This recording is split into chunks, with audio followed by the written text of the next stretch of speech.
Charge का ही concept है। Effective nuclear charge जिसका ज्यादा होगा उसका एक तरह से इलेक्ट्रॉन नेगेटिविटी ज्यादा हो, तो इलेक्ट्रॉन अट्रैक्टिंग टेंडेंसी ज्यादा होगा, and that is why it will have a tendency to attract the electron cloud. Is that clear?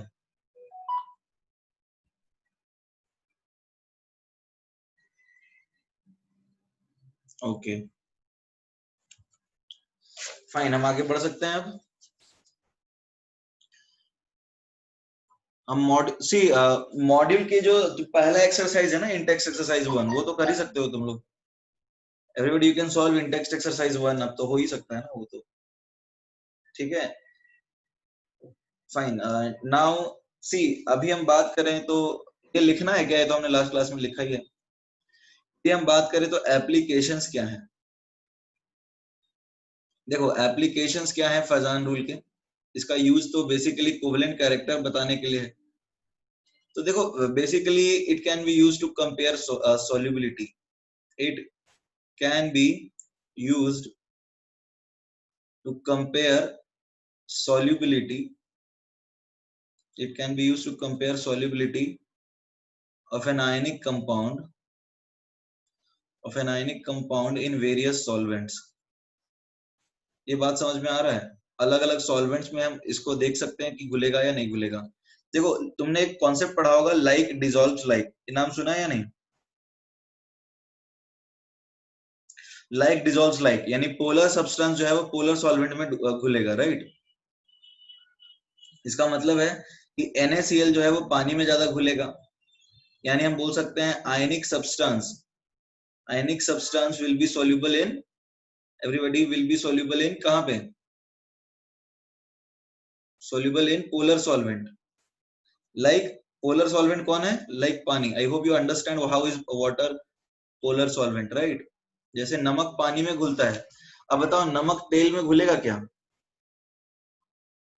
Everybody, नमक क्या तेल में घुलेगा? नमक तेल में नहीं घुलेगा एवरीबॉडी, व्हाई? क्योंकि नमक है आयनिक है, और जो तेल है that is a covalent compound, right. Is that clear? Everybody से यस और नो। तो सिमिलरली हम ऐसा बोल सकते हैं कि सी, जैसे मान लो कोवेलेंट कैरेक्टर की हम बात करें, कोवेलेंट कैरेक्टर,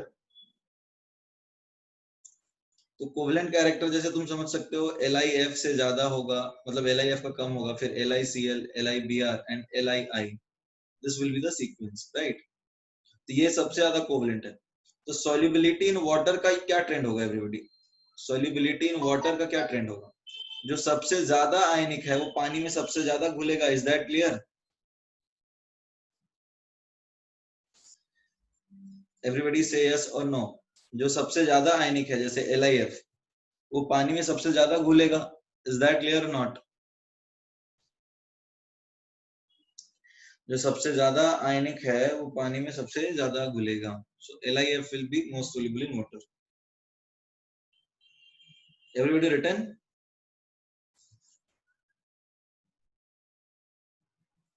ओके आगे बढ़ जाते हैं।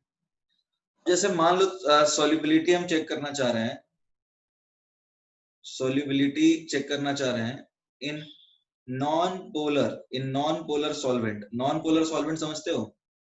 नॉन पोलर सॉल्वेंट जैसे कार्बन डाइसल्फाइड हो गया, ठीक है, केरोसिन हो गया, वो तो नॉन पोलर है।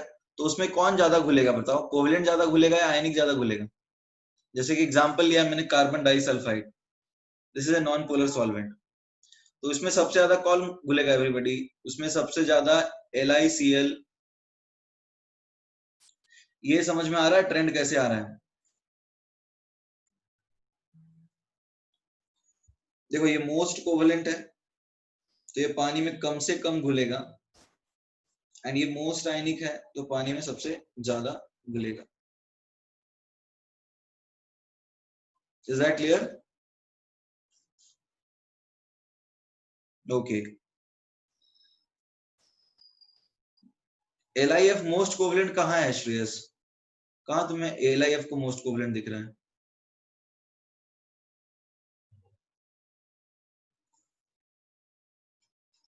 एवरीबॉडी, इसमें किसी को डाउट है क्या?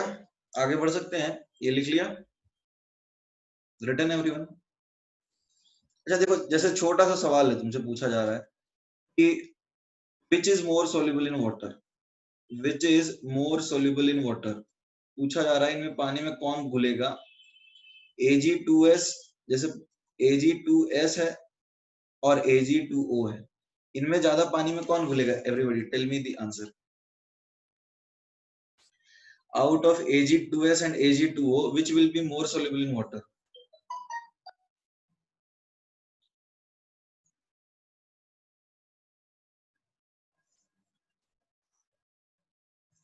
एवरीबॉडी, Ag2O ज्यादा घुले। अच्छा बताओ, कोवलेंट कैरेक्टर किसका ज्यादा है? एवरीबॉडी, कोवलेंट कैरेक्टर किसका ज्यादा है? एवरीबॉडी, कोवलेंट कैरेक्टर किसका ज्यादा है? Ag2S का। गुड, क्योंकि ये बड़ा आयन है, राइट? तो पानी में ज्यादा कौन घुलेगा? ये ना।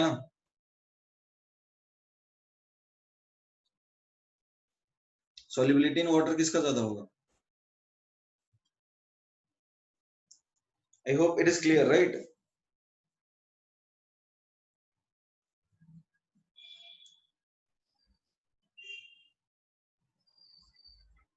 Everybody, is it clear? Okay,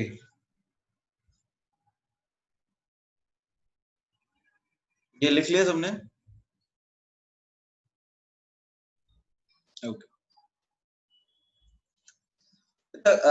सी, एक कॉन्सेप्ट और होता है कि जो कलर का इंटेंसिटी है, कलर का intensity, colour intensity, colour intensity is also dependent on, well, I will tell you what is color intensity.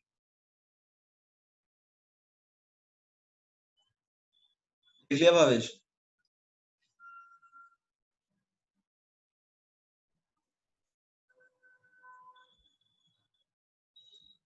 तो color intensity is also dependent on polarization.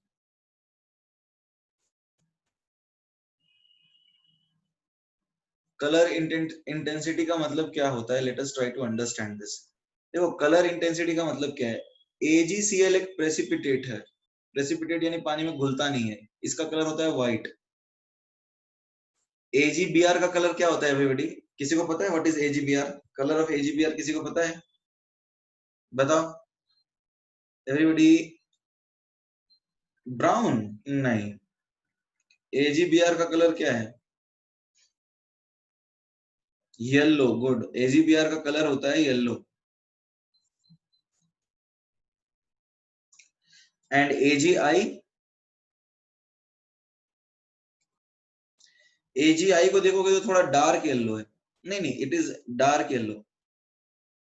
Silver iodide जो है ना, दैट इज डार्क येलो, मतलब yellow colour जो है वो बढ़ता जाता है, ठीक है? और ये जो है इट इज पेल येलो, और इसको हम बोलते हैं क्या? ये होता है प्रॉपर येलो, या फिर बोल सकते हो dark yellow.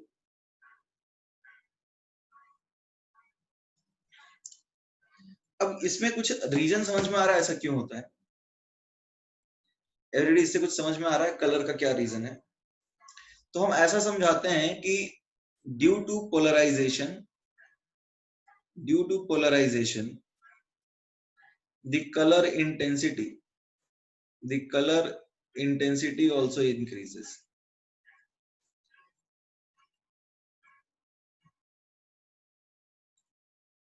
Due to polarization the color intensity also increases. Everybody, ये बात समझ में आ रही है नहीं आ रही? Everybody, कलर इंटेंसिटी का मतलब समझ में आ रहा है? कलर डार्क होता जाता है, तो पोलराइजेशन सबसे ज्यादा किस में है? कोई जवाब कुछ दे नहीं रहा है। But why? सी एक्चुअली, तुम जैसे जानते हो कलर किसी कंपाउंड में कैसे आता है? How does compound is coloured? Colour कैसे आता है?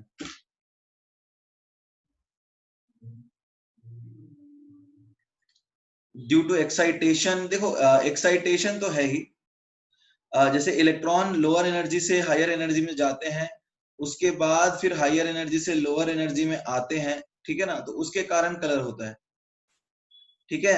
दूसरी रीजन जो हम बताते हैं कि ट्रांजिशन एलिमेंट जैसे हमने अभी पढ़ा नहीं है, ट्रांजिशन एलिमेंट्स के बारे में पढ़ोगे तो ट्रांजिशन एलिमेंट्स के कलर के अलग अलग रीजन होते हैं, ठीक है। तो यहाँ पे ट्रांजिशन एलिमेंट्स में यहाँ पे कलर इंटेंसिटी इस बात से डिपेंड करती है कि I माइनस आसानी से इलेक्ट्रॉन मूव कराएगा, और यहाँ पे देखो Ag प्लस के पास I माइनस आसानी से इलेक्ट्रॉन दे रहा है, तो यहाँ पे कलर इंटेंसिटी इसलिए ज्यादा है क्योंकि साइज ऑफ आयन बड़ा है और चार्ज ट्रांसफर जो है वो ज्यादा हो रहा है। ये तुम डिटेल में तभी समझ पाओगे जब तुम्हें चैप्टर होता है क्लास 12 उसमें जाओगे और वहां तुम कोऑर्डिनेशन कंपाउंड्स पढ़ोगे। उसके बाद इसका कलर का एक्सप्लेनेशन तो सॉल्ट एनालिसिस में देते हैं। अभी बस इतना ही रहने दो, चार्ज ट्रांसफर, अरे वो अभी रहने दो, that is not possible to explain at this point. तुम अभी बस इतना याद रखो कि colour intensity is dependent on polarization, अभी ये याद ही कर लो, मतलब उसमें काफी डिटेल चीजें बतानी पड़ जाएंगी। कलर इंटेंसिटी डिपेंड करता है पोलराइजेशन के ऊपर, जैसे AgI येलो है, AgBr पेल येलो है और AgCl व्हाइट है, तो जितना ज्यादा पोलराइजेशन होगा उतना ज्यादा कलर इंटेंसिटी आएगा, ठीक है। ये अभी याद कर लो बिकॉज इसका एक्सप्लेनेशन डी ब्लॉक के जो कंपाउंड्स होते हैं ना, जैसे अभी हम केमिकल बॉन्डिंग जो पढ़ रहे हैं, बेसिकली तुम्हें क्या लगता है कौन से ब्लॉक्स के लिए पढ़ रहे हैं एवरीबॉडी? जो हम केमिकल बॉन्डिंग पढ़ रहे हैं वो कौन से ब्लॉक्स के लिए पढ़ रहे हैं एवरीबॉडी? हम बेसिकली S और P के लिए पढ़ रहे हैं। तो जो डी ब्लॉक और F ब्लॉक कंपाउंड्स बनाते हैं उनको कोऑर्डिनेशन कंपाउंड्स बोलते हैं, ठीक है।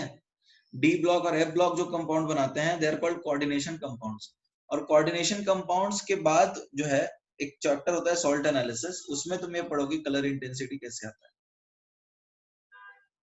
तो अभी तो इतना ही रहने देते हैं, ये अभी इतना ही समझो, जैसे जैसे पोलराइजेबिलिटी बढ़ता जाता है वैसे वैसे कलर ज्यादा डार्क हो जाता है। Is that clear? बाद में कर पाएंगे, अभी हम नहीं एक्सप्लेन कर सकते। इतना लिख लिया सबने? ठीक है। देखो केमिकल बॉन्डिंग में हमने क्या खत्म किया है अभी? हमने खत्म किया है आयनिक बॉन्ड। अच्छा कुछ और चीज है, मेल्टिंग एंड बॉइलिंग पॉइंट जो है, see melting and boiling point, melting and boiling point depend करेगा क्या? Melting point and boiling point, everybody melting and boiling point depend करता है क्या? देखो आयनिक कैरेक्टर बढ़ता है तो melting and boiling point normally बढ़ जाते हैं। तो अब जैसे तुमसे पूछा जाए कि BeF2, BeCl2, BeBr2 और BeI2 में आयनिक कैरेक्टर सबसे ज्यादा BeF2 का है, तो likewise melting and boiling point का भी सीक्वेंस यही होगा, likewise melting and boiling point का भी सीक्वेंस यही होगा। Is that clear? ओके ठीक है। अभी देखो क्या है, एक कॉन्सेप्ट होता है thermal stability. Do you know what is thermal stability? Everybody thermal stability समझते हो? थर्मल स्टेबिलिटी का मतलब है जैसे तुम किसी सॉल्ट को हीट करोगे Li2CO3, तो वो डिकम्पोज होकर के Li2O प्लस CO2 बना देता है। तुम CaCO3 को हीट करो, ठीक है, तो वो क्या करेगा, CaO प्लस CO2 बनाएगा। तो जो डिकम्पोज कर जाए हीट करने पे, ठीक है, वो थर्मली स्टेबल है क्या? एवरीबॉडी जो डिकम्पोज कर जाए हीट करने पे वो थर्मली स्टेबल है। तो thermal stability is the ability to remain और retain its lattice even in the presence of heat. समझ में आ रहा है? हीट करने पे भी लैटिस ना टूटे और नया कंपाउंड ना बने, तो हम उसको बोलेंगे थर्मली कि वो कंपाउंड स्टेबल है। Is that clear? तो अब एक बात बताओ, थर्मल स्टेबिलिटी किसके ऊपर डिपेंड करेगा? एवरीबॉडी थर्मल स्टेबिलिटी किसके ऊपर डिपेंड करेगा? Can you please repeat? Bhavesh तुम्हें किस में डाउट है? भावेश तुम्हें कौन सी चीज में डाउट है? व्हाट इज थर्मल स्टेबिलिटी इसमें? थर्मल स्टेबिलिटी का मतलब किसी चीज को हीट करो तो डिकम्पोज यदि हो जाता है, if you heat something and it gets decomposed, so what would you call it? Will you call it thermally stable? अरे किसी चीज को गर्म करो और वो डिकम्पोज हो गया, जैसे Li2CO3 को हीट किया और वो डिकम्पोज हो गया Li2O प्लस CO2, तो इसको हम थर्मली स्टेबल बोलेंगे। तो thermal stability is the let's say ability to retain its lattice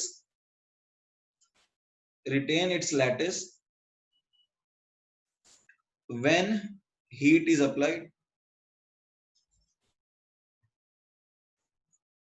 जब हीट अप्लाई किया तो भी लैटिस टूटा नहीं और नया कंपाउंड बना नहीं, तो हम बोल सकते हैं कि थर्मली ज्यादा स्टेबल होगा। लैटिस एनर्जी पे डिपेंड से शैल कम टू इट। सी, ये सबने लिख लिया थर्मल स्टेबिलिटी का मतलब। तो अभी हम थर्मल स्टेबिलिटी कंपेयर करने वाले हैं। Everybody return.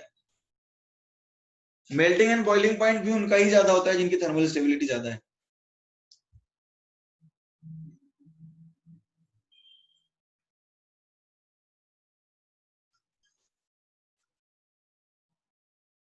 Everybody written or not? This much written? Okay. देखो थर्मल स्टेबिलिटी की बात कर रहे हैं हम लोग, तो let us talk about group one.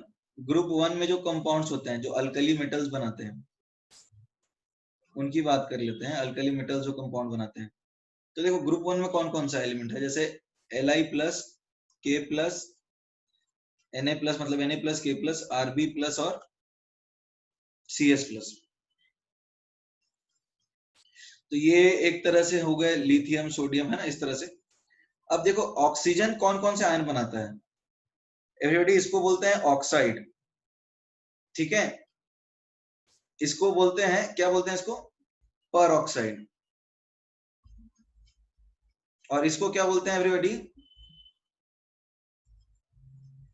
Super oxide. ये सबको पता है क्या? This is called oxide, this is called पर oxide and this is called super oxide. Is that clear और नॉट? तो साइज क्या होता है पता है? साइज होता है सबसे बड़ा सुपर ऑक्साइड, फिर पर ऑक्साइड, और सबसे छोटा होता है ऑक्साइड।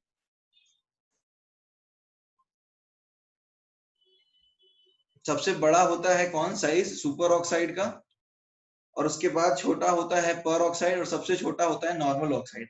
इसका साइज का ट्रेंड जो है वो एक्सप्लेन कर पाएंगे हम मॉलिक्यूलर ऑर्बिटल थ्योरी से। एक टॉपिक है, हम लोग कोवेलेंट बॉन्डिंग में पढ़ेंगे, मॉलिक्यूलर ऑर्बिटल थ्योरी। ये तो तुम्हें समझ में आ रहा होगा ना कि ये सबसे छोटा होगा। एवरीडी, ये तो समझ में आ रहा होगा कि ये सबसे छोटा होगा। और इन दोनों में कंफ्यूजन है क्या कि इनमें और इनमें बड़ा, हमने इसको कैसे बताया?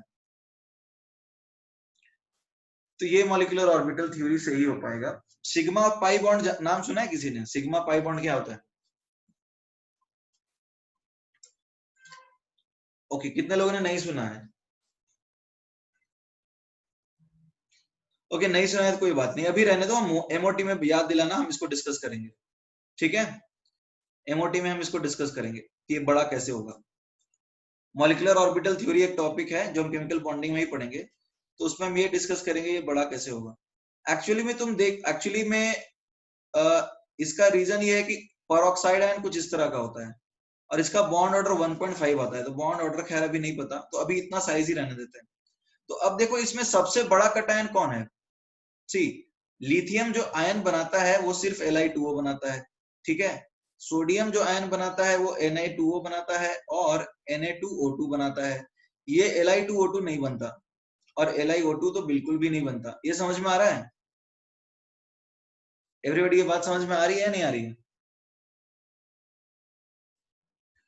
ओके, नाउ बात करते हैं K2O। तो K2O ये नहीं बनता, फिर K2O2 भी कम ही स्टेबल है, इसमें KO2 बनना चालू हो जाता है, ये भी कम ही बनता है। तो आगे यदि तुम देखोगे और RbO2 एंड CsO2 बनते हैं। तो इसका रीजन क्या है? देखो इसका रीजन ये है कि स्मॉल कटायन प्लस स्मॉल अनायन, छोटा कटायन और छोटा अनायन बनाता है स्टेबल लैटिस। ये समझ में आ रहा है? छोटा कटायन, छोटा अनायन, स्टेबल लैटिस। पहले इतना लिख लो, राइट इट डाउन एवरीबॉडी। इतना आप पहले लिख लीजिए। सिद्धेश अभी लिखो तो इतना।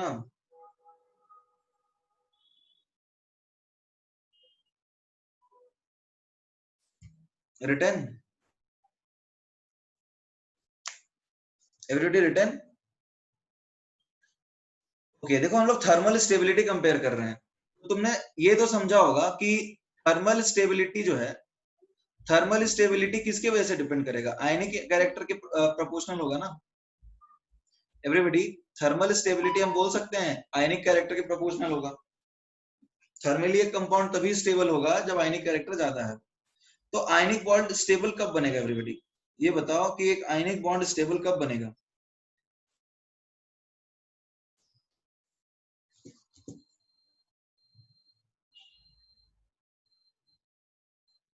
देख लिया रजत?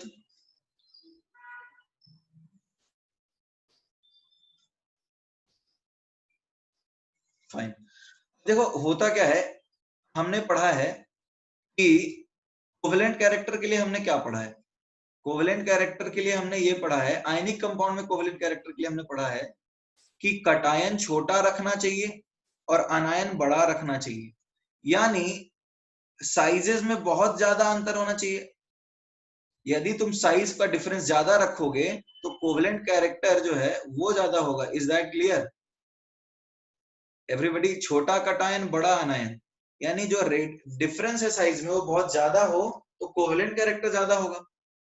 Is that clear? तो आयनिक कैरेक्टर के लिए क्या होना चाहिए बताओ? आयनिक कैरेक्टर के लिए क्या होना चाहिए? RC should be equal to RA।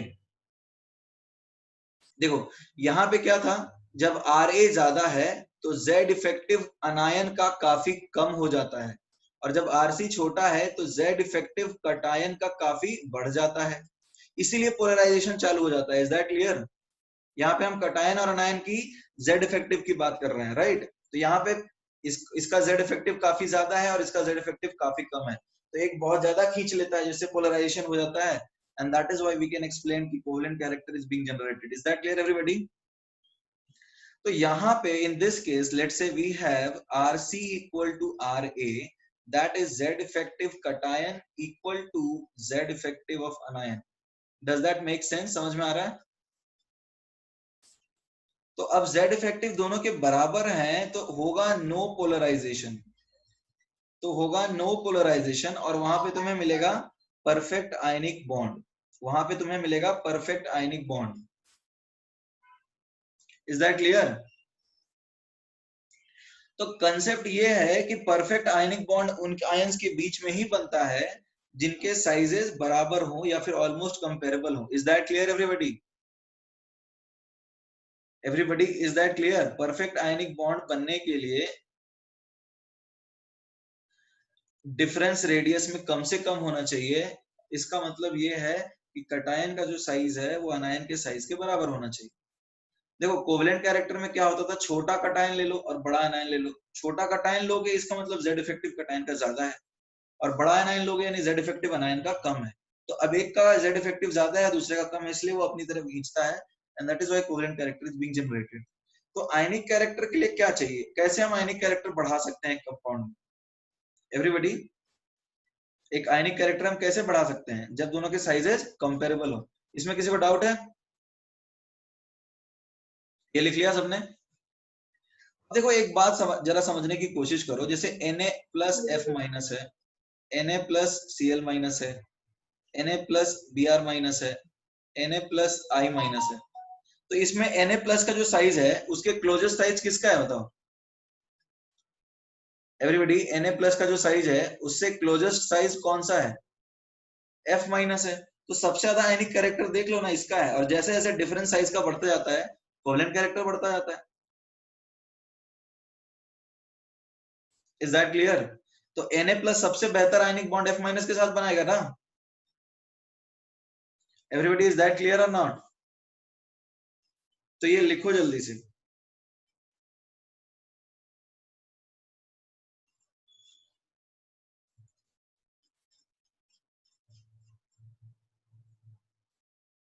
Dhruvil बोल रहा है एग्जाम्पल नहीं समझे।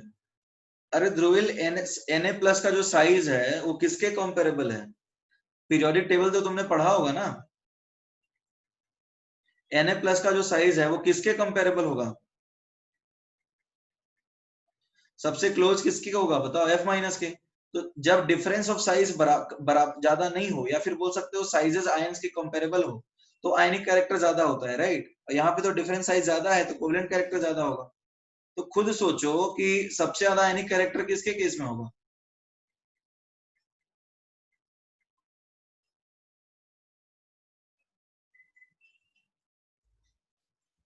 NF में, ठीक है। और उसके बाद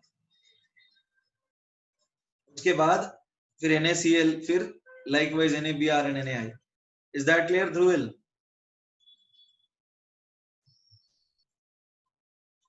आर्यन क्या रिपीट करने बोल रहा है? What you want me to repeat?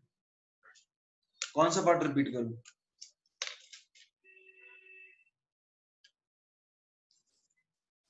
Internet चला गया? अरे एग्जाम्पल ये बता रहा हूँ कि देखो आयनिक कैरेक्टर उसका ज्यादा होता है ना जहां पे रेडियस कंपेरेबल हो, साइजेस कंपेरेबल हो आयंस के, राइट। तो साइजेस Na प्लस का जो साइज है वो किसके क्लोजेस्ट है बताओ? आर्यन Na प्लस का जो साइज है वो किसके क्लोज है? सबसे क्लोज कौन होगा? Na प्लस का साइज सबसे बराबर F माइनस के आसपास होगा, राइट। तो Na प्लस का जो साइज F माइनस के सबसे बराबर है, इसीलिए उसके अंदर आयनिक कैरेक्टर सबसे ज्यादा होता है। ये समझ में आ रही है बात? और सबसे ज्यादा डिफरेंस किसमें है? सबसे ज्यादा डिफरेंस किसमें है बताओ? सबसे ज्यादा डिफरेंस है NaI में, तो उसमें कोवेलेंट कैरेक्टर सबसे ज्यादा होता है। अब इतना ही नहीं, देखो हमने ये तो सीख लिया, अब देखते हैं मेल्टिंग पॉइंट। तुम्हें पता है NaF का मेल्टिंग पॉइंट क्या है? एवरीबॉडी, NaF का मेल्टिंग पॉइंट क्या है पता है? It is 993 degree Celsius. NaCl का मेल्टिंग पॉइंट क्या है पता है? इट इज 801 डिग्री सेल्सियस, ठीक है। NaBr का मेल्टिंग पॉइंट क्या है पता है? It is 747 degree Celsius. इतना ही नहीं, NaI का जो मेल्टिंग पॉइंट है वो क्या है? 661 डिग्री सेल्सियस। तो सबसे ज्यादा थर्मली स्टेबल कौन हुआ बताओ? सबसे ज्यादा थर्मली स्टेबल कौन हुआ? सबसे ज्यादा थर्मली स्टेबल NaF हुआ, फिर NaCl हुआ, फिर NaBr हुआ, फिर NaI हुआ। तो हम बोल सकते हैं ना, ये ट्रेंड हमको याद करने की जरूरत थोड़ी है, हम तो बोल सकते हैं जिसके अंदर आयनिक कैरेक्टर ज्यादा है उसका मेल्टिंग पॉइंट ज्यादा होगा। और आयनिक कैरेक्टर के होने के लिए sizes of ions almost comparable होने चाहिए। Everybody is that clear? Everybody is that clear not? तो हमको क्या सीखना है यहाँ पे, ये लिख लो जल्दी से।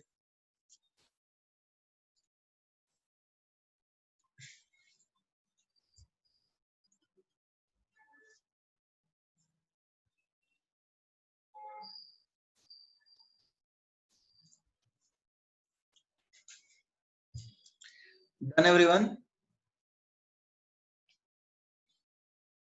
तो देखो हमने क्या सीखा है, हमने ये सीखा है कि इसका मतलब छोटा कटायन, छोटा कटायन, छोटा अनायन, small cation, small अनायन, stable ionic compound. ये बात समझ में आ रही है? छोटा कटायन होगा, छोटा अनायन होगा तो आयनिक कंपाउंड स्टेबल होगा। लाइकवाइज बड़ा कटायन, बड़ा अनायन तो स्टेबल होगा या नहीं होगा? तो भी स्टेबल होगा ना, क्योंकि साइज में डिफरेंस नहीं है। मतलब समझ लो कि तुम्हारा साइज 4 फीट के है, 4 फीट है तो तुम 4 फीट का दोस्त बनाना पसंद करोगे। तुम 4 फीट के हो, 8 फीट वाला दोस्त नहीं बनाना पसंद करोगे। लाइकवाइज सो अब यहाँ पे छोटा कटायन जो है, या फिर let's say big cation plus small अनायन and vice वर्सा, ये अनस्टेबल है। Is that clear?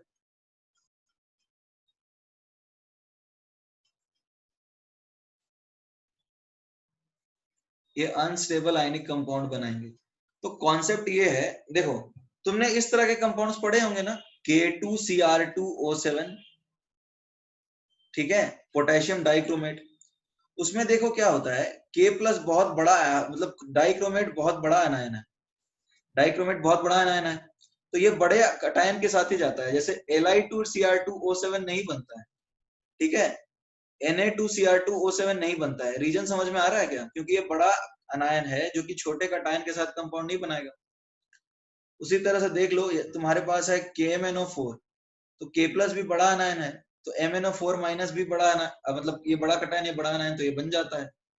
बट ये सब नहीं बनता LiMnO4, क्योंकि साइज में बहुत ज्यादा डिफरेंस है, NaMnO4 ये बन ही नहीं पाते। Is that clear? ओके, जो KMnO4 की हमने बात की, तो जो बड़ा बहुत बड़ा कटायन है वो बहुत बड़े अनायन के साथ कंपाउंड बनाएगा, तभी आयनिक कंपाउंड स्टेबल होगा। छोटा छोटे के साथ बनाएगा, बड़ा बड़े के साथ बनाएगा। यहाँ सबने लिख लिया इसको?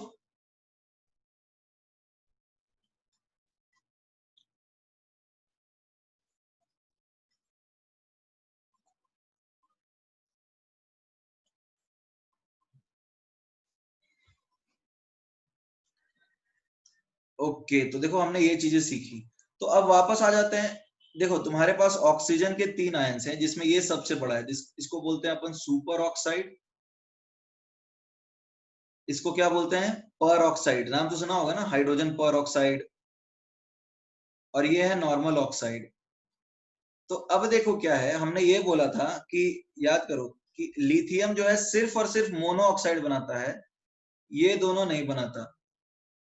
समझ में आ रहा है क्यों? क्योंकि ये सबसे छोटा कटायन है ना,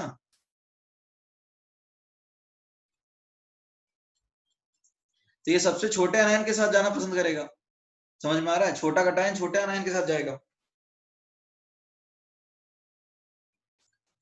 और Na2O2 बन जाता है, बट NaO2 नहीं बनता, क्योंकि ये सब रिलेटिवली बड़ा है। अब ये जो कंपाउंड है ना, K प्लस, Rb प्लस और CS प्लस, इनकी टेंडेंसी इस तरह के कंपाउंड बनाने की होती है, RbO2, मतलब इस तरह का RbO2, KO2, ठीक है, CSO2, ये सुपर ऑक्साइड बनाते हैं। समझ में आ रहा है? क्योंकि ये बड़े कटायन है, तो ये क्या करेंगे, हाँ CSO2 स्टेबल होगा। ये बड़े कटायन है, तो बड़ा अनायन के साथ स्टेबल कंपाउंड बनाएंगे। Is that clear everybody? छोटा कटायन छोटे अनायन के साथ जाता है, और बड़ा कटायन बड़े अनायन के साथ जाता है। अब यदि तुम थर्मल स्टेबिलिटी की बात करो, थर्मल स्टेबिलिटी, सी थर्मल स्टेबिलिटी की बात करो, तो देखो मान लो तुम्हारे पास है Li2CO3, Na2CO3, K2CO3, Rb2CO3, CS2CO3, तो पता है थर्मल स्टेबिलिटी इसकी सबसे ज्यादा होगी, सीजियम की। समझ में आ रहा है क्यों? क्योंकि ये कार्बोनेट आयन बड़ा अनायन है, कार्बोनेट आयन इज बिग अनायन। तो इसका सब, तुमने तो ये नाम सुना भी नहीं होगा, लिथियम कार्बोनेट नाम सुना ही नहीं होगा, ये दोनों नाम सुना होगा, Na2CO3 और K2CO3, क्योंकि ये बहुत कम स्टेबल होता है। और पता है रुबिडियम और सीजियम इसलिए, can you explain the difference between oxide and super oxide? देखो super oxide is O2 minus ion, super oxide is O2 minus ion, and normal oxide is O2 minus ion, ठीक है। यहाँ पे एक atom के ऊपर -2 charge है, यहाँ 2 एटम के ऊपर -1 चार्ज है। Is that clear Siddhesh? ये पहले भी हमने लिखा था ना।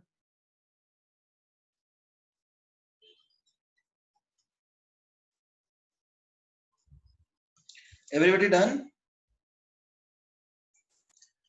ओके, अब देखो समझने वाली बात क्या है, CO3 2- एक बड़ा अनायन है, तो जब CO3 2- एक बड़ा अनायन है, तो वो बड़े अनायन के साथ स्टेबल कंपाउंड बनाएगा। अब तुम पूछ सकते हो कि सर हमने तो ये भी नाम नहीं सुने, CS2CO3। एक्चुअली रीजन तुमने वो इसलिए नहीं सुने क्योंकि वो महंगे एलिमेंट होते हैं, वो मिलते नहीं आसानी से। रुबिडियम और सीजियम एक्चुअली में अर्थ क्रस्ट में बहुत कम पाए जाते हैं, पोटेशियम और सोडियम ज्यादा पाया जाता है, ठीक है। लिथियम भी पाया जाता है, बट लिथियम का कंपाउंड बनता ही नहीं। तो थर्मल स्टेबिलिटी जो है सबसे कम होती है लिथियम की। इनफैक्ट वो इनफैक्ट होता क्या है, Li2CO3 को हीट करोगे ना, तो ये बना देगा Li2O, फिर से छोटे कटायन के साथ चला जाएगा और CO2 बाहर निकल जाता है,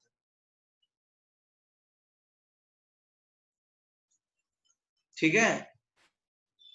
वो फिर से CO2 बना के बाहर निकल जाता है और फिर से छोटा कटायन बना लेता है। इतना ही नहीं, थर्मल स्टेबिलिटी की बात करेंगे तो थर्मल स्टेबिलिटी, और हाँ ये जान लो Na2CO3 को हीट करने पे कोई रिएक्शन नहीं होगा। तुमने मोल कंसेप्ट में इस तरह के क्वेश्चन भी पढ़े होंगे कि Na2CO3 को हीट किया तो कोई रिएक्शन नहीं हुआ, और CaCO3, अब देखो CaCO3 को हीट करोगे, CaCO3 को हीट करोगे तो ये भी डिकम्पोज हो जाता है। समझ में आ रहा है क्यों? एवरीबॉडी CaCO3 को हीट करोगे तो ये डिकम्पोज हो जाता है। क्या रीजन समझ में आ रहा है तुम्हें? इनफैक्ट MgCO3 को भी डिकम्पोज करोगे तो ये भी डिकम्पोज हो जाएगा। इसका रीजन समझ में आ रहा है? अरे ये लोग छोटे कटायन होते हैं ना, साइज कम होने लगता है सेम ग्रुप में, तो इसलिए डिकम्पोज हो जाते हैं। ठीक है, इस तरह के तुमने मोल कंसेप्ट में भी क्वेश्चन किए होंगे। और K2CO3 ये डिकम्पोज नहीं होता। तो जैसे कार्बोनेट्स की बात करें तो देखो थर्मल स्टेबिलिटी K2CO3 की ज्यादा होती है as compare to CaCO3। Similarly ये थर्मल स्टेबिलिटी है। ज्यादा डिफरेंस कैसे बोल सकते हो? ज्यादा डिफरेंस होता है एक्चुअली, आइसो इलेक्ट्रॉनिक है ना। एग्जैक्टली कितना डिफरेंस होता है भावेश, यदि तुम ये जानना चाहते हो तो जेड इफेक्टिव निकाल लो स्लेटर रूल के हिसाब से।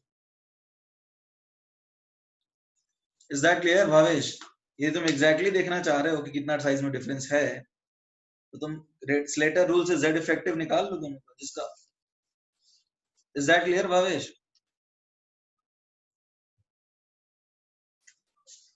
Likewise, talking about thermal stability Na2CO3 की ज्यादा होगी as compared to let's say MgCO3। Everybody लिख लो इसको। थर्मल स्टेबिलिटी समझ में आया नहीं आया?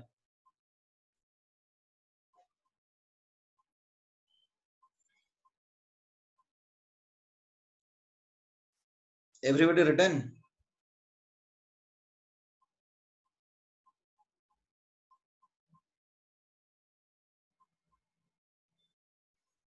ओके, तो अब तुम लोग बता भी सकते हो। ठीक, नहीं लैटिस एनर्जी पे डिपेंड नहीं करता थर्मल स्टेबिलिटी। ठीक है, अरे एक्चुअली में लैटिस तोड़ते नहीं है किसी चीज को। जब हीट करोगे तो एवरीबॉडी लैटिस के सारे आयंस हम भेज रहे हैं क्या बाहर?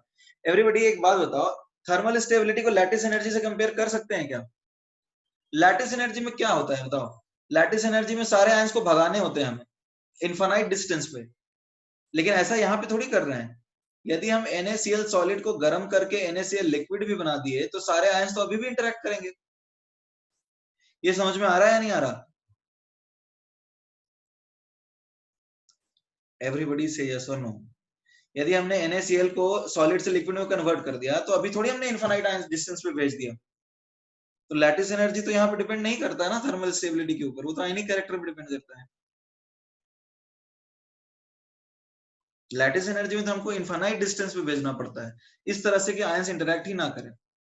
हम तो ये देख रहे हैं कि यहाँ पे आयनिक बॉन्ड बनाने की टेंडेंसी कब होती है? जब उनके जेड इफेक्टिव में ज्यादा अंतर नहीं हो या फिर जब उनके साइजेस में अंतर ना हो। क्या नहीं समझे श्रेयस?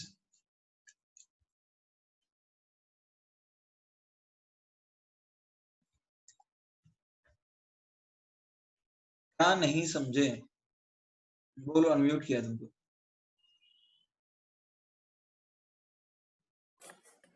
हेलो हाँ बोलो। सर, अगर thermal stability ability to withstand lattice है तो नहीं, एबिलिटी टू विथस्टैंड हीट ये है, वहां पे आयंस को दूर करने का कॉन्सेप्ट होता है। लैटिस एनर्जी का मतलब क्या है? लैटिस एनर्जी का मतलब है मिनिमम अमाउंट ऑफ एनर्जी। जैसे मान लो दो दोस्त हैं, ठीक है, रमेश और सुरेश, तो हमें क्या करना है? रमेश और सुरेश को इतना दूर कर देना है कि वो कभी इंटरेक्ट कर ही नहीं पाए। तो उस मिनिमम एनर्जी से जिससे रमेश और सुरेश एक दूसरे को कंप्लीटली भूल जाए उसको लैटिस एनर्जी बोलते हैं। Is that clear? हाँ सर, बट इसमें बट भी यहाँ पे क्या कर रहे हैं, यहाँ सॉलिड से लिक्विड में कन्वर्ट करेंगे तो रमेश सुरेश थोड़ी दूर चले जाएंगे बट कंप्लीटली आइसोलेट नहीं होंगे वो। हाँ हाँ हाँ सर। दूसरी चीज ये है कि यहाँ पे एक रमेश और सुरेश की दोस्ती कब होगी? जब दोनों एक जैसे होंगे। जैसे तुम सपोज 11th में हो तो तुम कोई क्लास 4 के बच्चे से दोस्ती करना पसंद नहीं करोगे। हाँ हाँ सर, तो समझा। ऑब्वियसली प्रेफरेंस भी बॉन्डिंग की तभी होती है, आयनिक बॉन्ड बनता ही तब है जब साइजेस कंपेरेबल हो। तो स्टेबिलिटी भी जो है उसके हिसाब से ही रहेगी। Okay sir, got it, thank you. Okay, Siddesh, is that clear? Bhavesh, Siddesh, is that clear? Lattice energy is a different thing and thermal stability is different. ठीक है, लैटिस एनर्जी तो चार्जेस पे डिपेंड करता है। यदि charge बहुत ज्यादा है, अब जैसे Li प्लस को तुम बॉन्ड करा दो या फिर Be2 प्लस को बॉन्ड करा दो कोई ऐसे आयन के साथ जो कि बहुत बड़ा हो, तो लैटिस एनर्जी तो बहुत ज्यादा होगा, बट वो बॉन्ड बनाएंगे क्या? वो आयनिक बॉन्ड बनाना चाहेंगे फिर? Everybody, will there be a tendency to form ionic bond? Obviously it will not be there. तो वैसे कंपाउंड्स एक्चुअली में बनते ही नहीं है जिनके बहुत ज्यादा डिफरेंस इन साइजेस हो। आयनिक कंपाउंड्स बनते ही उनके अंदर है। देखो, आयनिक कंपाउंड का मतलब है कि आयन देने के बाद लेना नहीं चाहिए। तो स्टेबल आयनिक कंपाउंड तभी बनता है जब साइजेस कंपेरेबल होते हैं। Is that clear? यदि बहुत ज्यादा साइजेस में डिफरेंस है तो वो बनेगा ही नहीं। और थर्मल स्टेबिलिटी भी उसके ऊपर ही डिपेंड करती है। यदि वो आयनिक कंपाउंड बनाने की टेंडेंसी रखता है तो ऑब्वियसली थर्मली स्टेबल भी रहेगा। यदि दोस्त अच्छे हैं तो खराब परिस्थिति में भी साथ में ही रहेंगे ना। Is that clear? एवरीबॉडी से यस और no?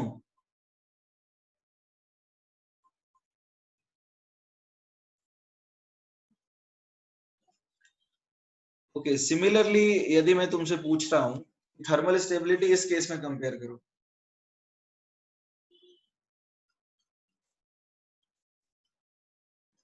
Compare thermal stability. Li2SO4 है, ठीक है? तो सबसे ज्यादा किसका होगा? CS2SO4। एवरीबॉडी, CS2SO4 सबसे ज्यादा थर्मली स्टेबल होगा। समझ में आ रहा है? और यही ऑर्डर होगा मेल्टिंग एंड बॉइलिंग पॉइंट का भी। Is that clear everybody? In fact Li2SO4 तो हीट हो जाता है। Li2SO4 को हीट करोगे तो ये फिर से Li2O और SO3 गैस बना देगा। ठीक है? इतना ही नहीं, लिथियम के बहुत सारे कंपाउंड्स डिकम्पोज आते हैं। लिथियम का नाइट्रेट भी स्टेबल नहीं होता, ये भी NO2 रिलीज कर देता है। तो लिथियम जो कंपाउंड बनाता है ना, वो छोटे आयंस के साथ ही बनाता है। जैसे लिथियम का कंपाउंड बनता है, ऑक्साइड बनता है, नाइट्राइड बनता है, इस तरह से कंपाउंड बनता है। ये बड़े बड़े एनायंस के साथ कंपाउंड बनाता भी नहीं।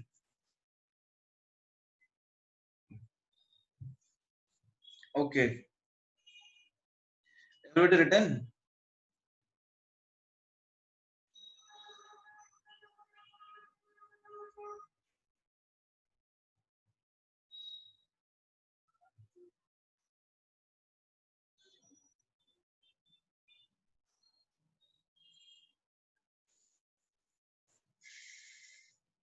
नाउ सी, अभी छोटा सा सवाल है, कंपेयर पोलराइजिंग पावर।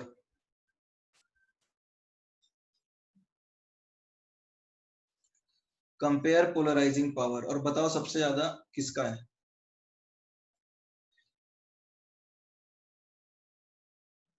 लिख लिया? ओम,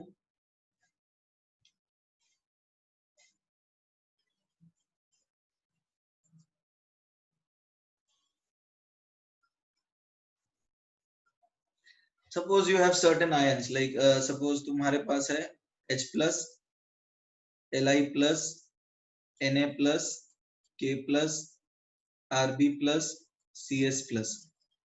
तो इनमें सबसे ज्यादा पोलराइजिंग पावर किसका होगा?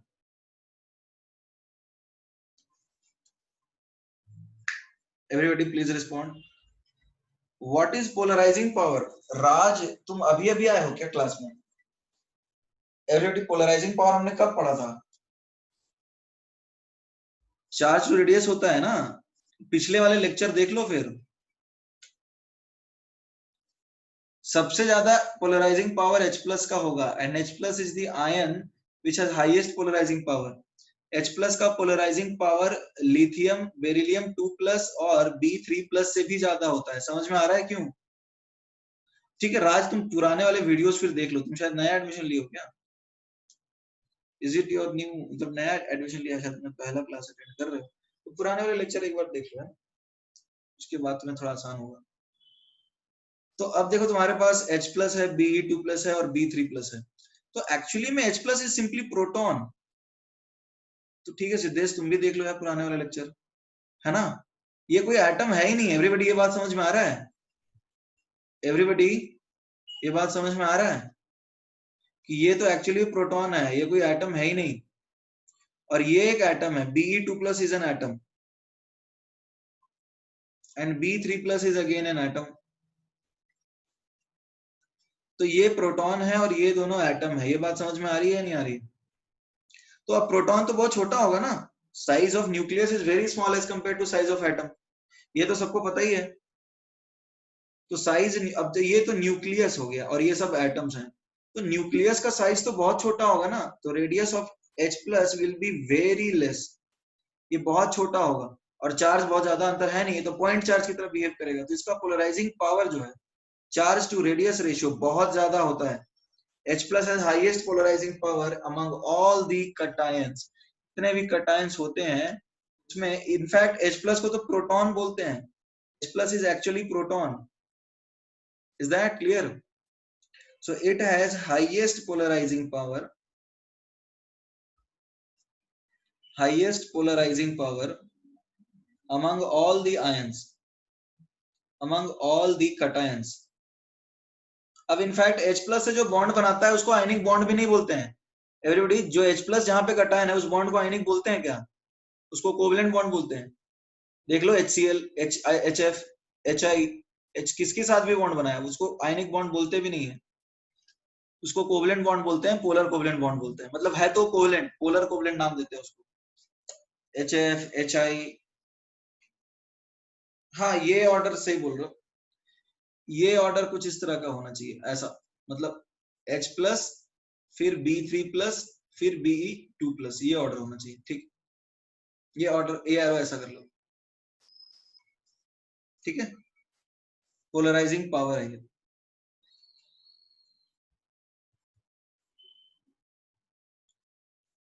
ठीक है everybody, reverse this order.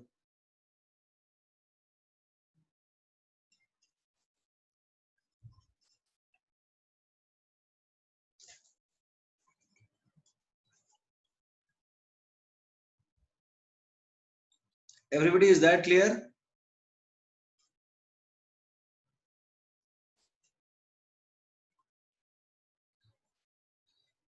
Bhavesh पूछ रहा है कि why should have ionic character, why should have covalent character? क्योंकि बहुत ज्यादा खींच लेता है इलेक्ट्रॉन क्लाउड को।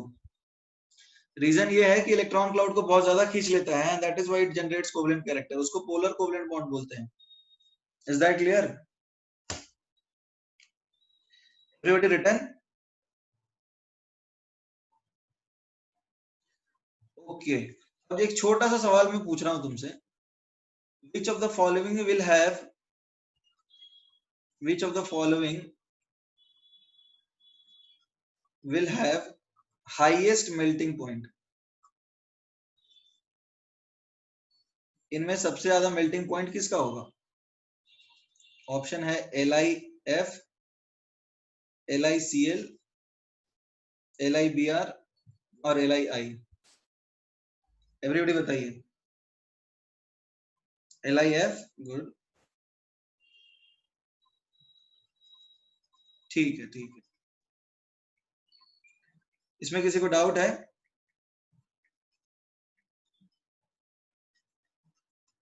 ओके,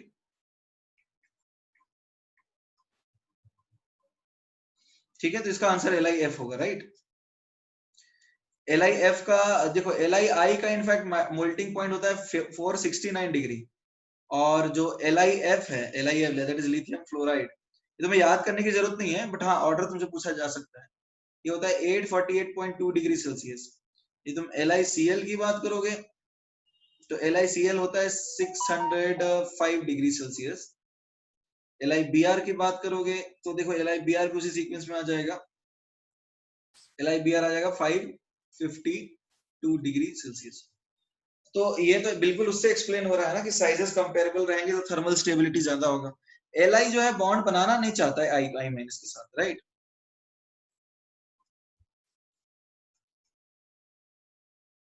तो इसीलिए तो बहुत जल्दी छोड़ देगा साथ एक दूसरे का, ये लोग they will easily break apart, ये बहुत जल्दी अलग हो जाएंगे एक दूसरे से, 469 डिग्री पे ही साथ छोड़ देंगे। और ये थोड़ा देरी से छोड़ेगा और ये सबसे लास्ट में छोड़ेगा 848 डिग्री सेल्सियस पे। ओके अच्छा ये बताओ NaF और LiF में मेल्टिंग पॉइंट किसका ज्यादा होगा? जैसे हमने NaF भी केस डिस्कस किया है, तो NaF का भी शायद मैंने लिखा था। NaF और LiF में किसका ज्यादा होगा बताओ? NaF ज्यादा क्यों? जैसे तुमसे पूछा जाए compare melting point, compare melting point, तो NaF और LiF में किसका ज्यादा? NaF क्योंकि यहाँ पे साइजेस ज्यादा क्लोज हैं। Is that clear everybody? क्योंकि यहाँ पे साइजेस ज्यादा क्लोज हैं, साइजेस ज्यादा क्लोज हैं, इसलिए NaF का ज्यादा होगा LiF से। ओके एवरीबॉडी, तो ये देखो हमने पढ़ लिया आयनिक कंपाउंड। इसमें किसी को डाउट है? हमने आयनिक बॉन्ड खत्म किया है चैप्टर में। दो तरह के बॉन्ड होते हैं, आयनिक और कोवलेंट। एक्चुअली में इस चैप्टर में कोवलेंट बॉन्ड ही पढ़ना है, आयनिक बॉन्ड बहुत छोटा टॉपिक है। मेन जो पढ़ना है वो कोवलेंट ही पढ़ना है। श्रेयस बोलो क्या डाउट है?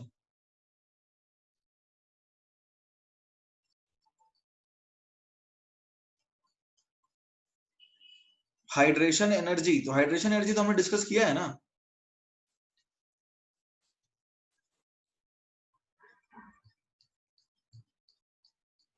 हाइड्रेशन एनर्जी हमने डिस्कस किया ही है श्रेयस, क्या डाउट है उसमें?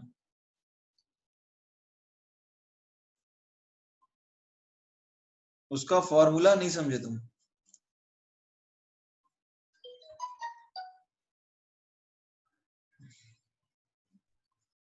सिद्धेश पूछ रहा है अभी कौन सा चैप्टर चल रहा है? अरे अभी केमिकल बॉन्डिंग चल रहा है।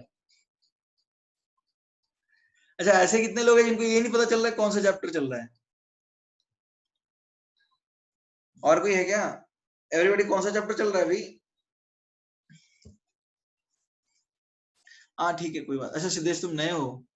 Okay okay sorry sorry.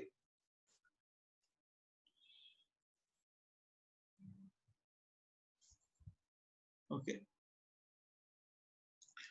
ठीक है, क्वेश्चंस हम डिस्कस कर लेंगे Shreyas, don't worry about that. देखो हाइड्रेशन एनर्जी सीधा सा कॉन्सेप्ट क्या होता है? हाइड्रेशन एनर्जी के लिए कुछ लोग पूछ रहे हैं। देखो हाइड्रेशन एनर्जी हमने क्या पढ़ा है?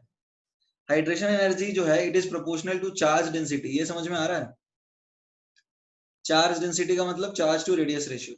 This is for cation as well as anion. ये कटायन और एनायन दोनों के लिए ट्रू होता है। जिसका चार्ज डेंसिटी ज्यादा है उसकी हाइड्रेशन एनर्जी ज्यादा होगी। Is that clear?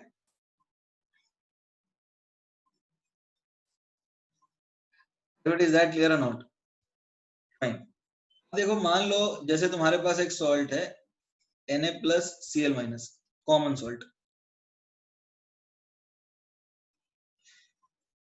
Solid state में इसकी लैटिस एनर्जी U क्या होगी बताओ? K QC QA upon RC plus RA। ये बात समझ में आ रहा है सबको? इन वाटर, या फिर ऐसा बोल सकते हो in water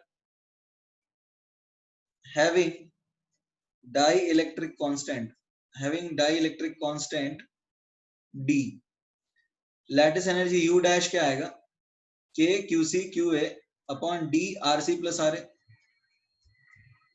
is that clear? तो अब ये जो डिफरेंस प्रोड्यूस किया है, लेट्स से जो डिफरेंस हुआ प्रोड्यूस, वो किसकी वजह से हो रहा है एवरीबॉडी? ये जो डिफरेंस प्रोड्यूस हो रहा है, the difference is produce due to what बताओ? U minus U dash is produced because of solvent, right?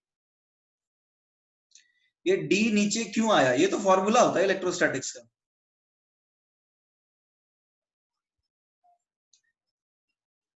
ये तो फॉर्मूला होता है इलेक्ट्रोस्टैटिक्स का।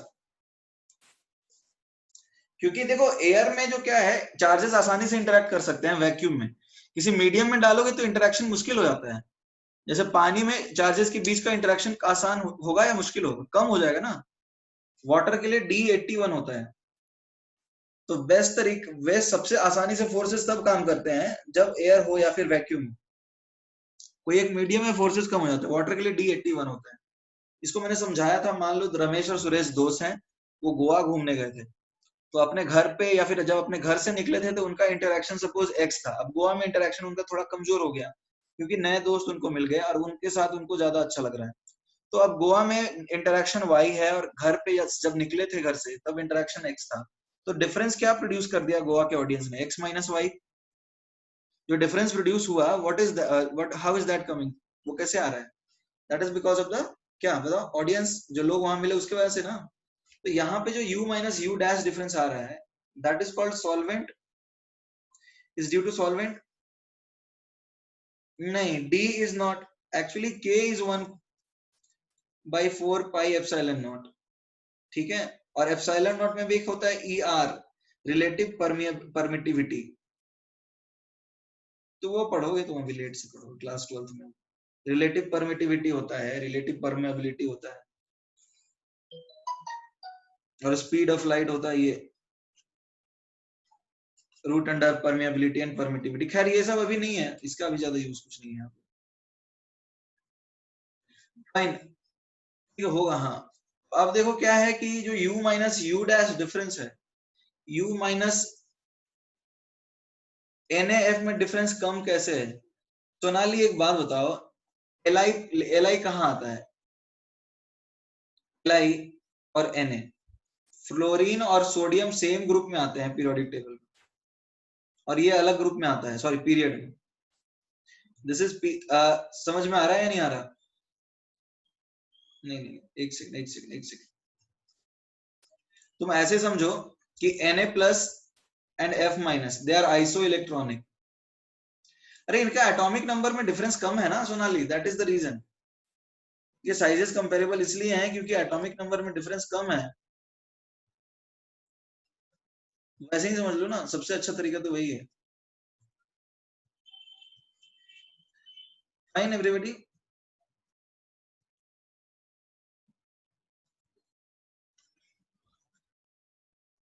ओके। तो यहाँ पे हमने जो देखा u माइनस यू डैश, ये क्या आएगा? k qc qa upon rc plus ra multiplied by 1 minus 1 by d, and this is called hydration energy या फिर सॉल्वेशन एनर्जी, क्योंकि ये सॉल्वेंट की वजह से होता है। This is called hydration energy और सॉल्वेशन एनर्जी बिकॉज ये सॉल्वेंट की वजह से होता है। एवरीबॉडी इज दैट क्लियर और नॉट?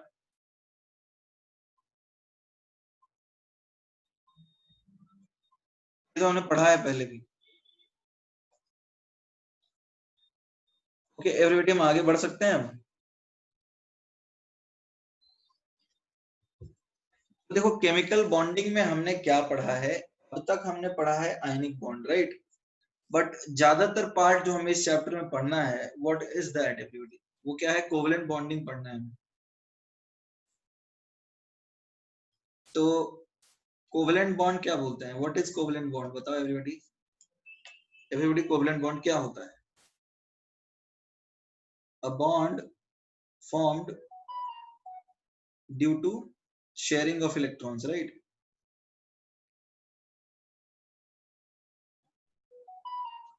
ठीक है। अब ये दो तरह का होता है, एक होता है पोलर और एक होता है नॉन पोलर।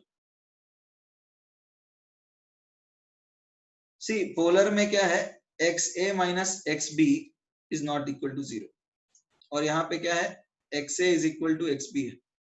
यहाँ पे बोल सकते हो इलेक्ट्रोनेगेटिविटी सेम नहीं है, और यहाँ बोल सकते हो इलेक्ट्रोनेगेटिविटी सेम है। तो पोलर में अनइक्वल शेयरिंग होता है और नॉन पोलर में इक्वल शेयरिंग होता है, ये तो हम पढ़ ही चुके हैं ना एवरीबॉडी। ये लिखने की जरूरत, ये तो हम पढ़ चुके हैं ना पीरियोडिक टेबल में। तो फाइन फाइन फाइन, तो अब यहाँ पे हम लोग आगे बढ़ते हैं। यहाँ तक किसी को डाउट नहीं होना चाहिए।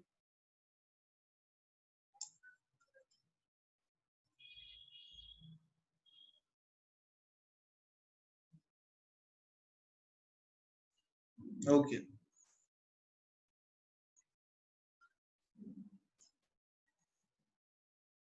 फाइन, देखो हम लोग कोवेलेंट बॉन्ड में कुछ चीजें डिफाइन करते हैं। Let us see what are those. पहला होता है बॉन्ड पैरामीटर्स। बॉन्ड पैरामीटर्स क्या है? सबसे पहले होता है bond length. Everybody, what is bond length? Everybody, bond length क्या है? It is the internuclear distance. It is the internuclear distance between two atoms in the bonded state. ये समझ में आ रही है बात? It is the internuclear distance between two atoms in the bonded state. मतलब जैसे मान लो ये एक एटम है और ये दूसरा एटम है, ठीक है? ये बॉन्डेड स्टेट में जो इनके न्यूक्लियस के बीच का डिस्टेंस होगा, लेट से इसको मैं इरेज कर देता हूं. ये जो इंटरन्यूक्लियर डिस्टेंस होगा बॉन्डेड स्टेट में, उसको अपन क्या बोलेंगे एवरीबॉडी? एवरीबॉडी, उसको हम क्या बोलेंगे? यहां से यहां तक का जो डिस्टेंस है, लेट से इसका न्यूक्लियस और इसका न्यूक्लियस, इनके बीच का जो डिस्टेंस है, what is that? This d is called bond length. Is that clear or not? उसी डिस्टेंस को हम बोलते हैं ना बॉन्ड लेंथ. ठीक है, ओके. अब बॉन्ड लेंथ तुम्हें पता है डबल बॉन्ड का छोटा होगा या सिंगल बॉन्ड का? हाँ, this d is 2 times covalent radius.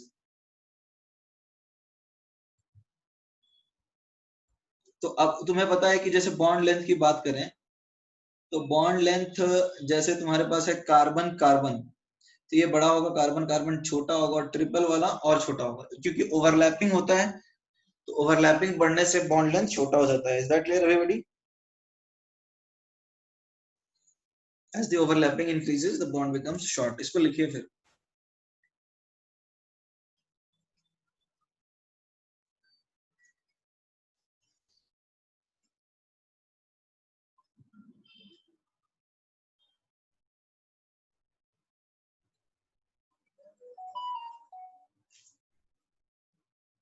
Okay, written.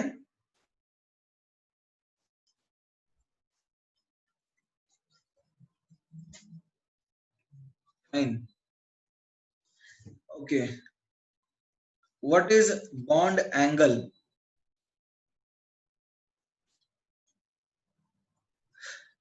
It is the shortest angle. It is the shortest angle between two bonds. मतलब समझ में आ रहा है? जैसे कार्बन डाइऑक्साइड होता है, तो ये बॉन्ड के बीच में जो शॉर्टेस्ट एंगल थीटा है 180 degree, this is the bond angle. ठीक है. अब जैसे मान लो तुम्हारे पास SO3 है, समथिंग लाइक दिस, तो ये जो बॉन्ड एंगल है theta shortest, what is it? 120 degree. तो ये हो गया इसका बॉन्ड एंगल. तो जो बॉन्ड्स के बीच में जो शॉर्टेस्ट एंगल है उसको हम क्या बोलते हैं everybody? What is that called everybody? उसको क्या बोलते हैं हम लोग? Bond angle. Correct. So right it down.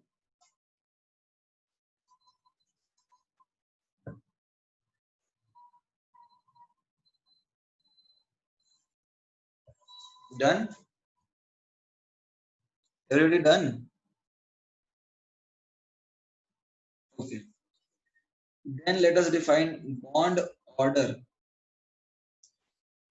ये कैसे आता है? We'll see that. ठीक है श्रेयस. बॉन्ड ऑर्डर क्या होता है? बॉन्ड ऑर्डर जो है, it is defined as the number of covalent bonds. The number of covalent bonds formed between two elements या फिर टू एटम्स. जैसे यहाँ पे हाइड्रोजन और हाइड्रोजन ने बॉन्ड एक बनाया है, तो इसका बॉन्ड ऑर्डर क्या होगा एवरीबॉडी? एवरीबॉडी, इसका बॉन्ड ऑर्डर क्या होगा? ओके. सिमिलरली ऑक्सीजन, ऑक्सीजन ने दो बॉन्ड बनाया है, तो इसका बॉन्ड ऑर्डर क्या होगा? दो. समझ में आ रही बात?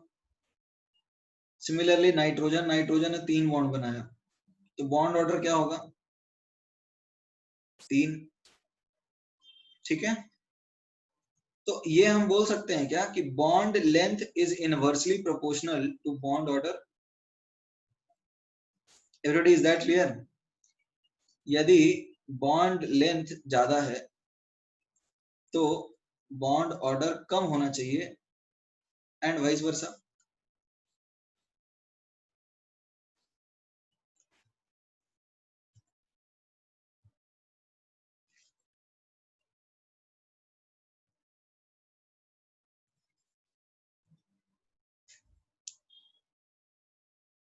Okay, done.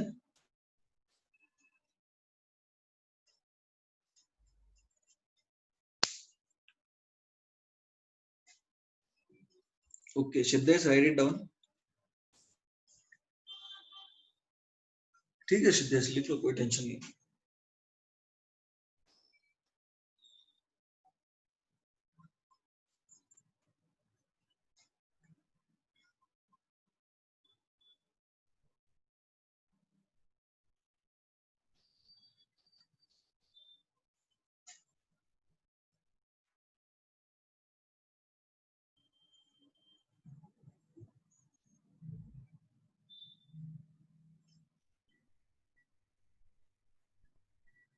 Siddhesh done.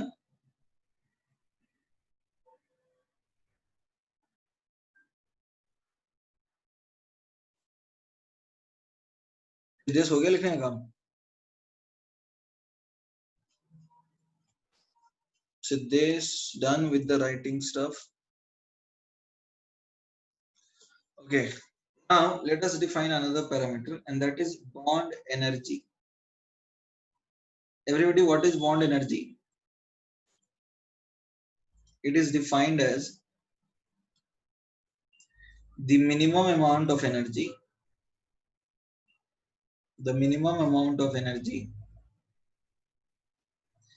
required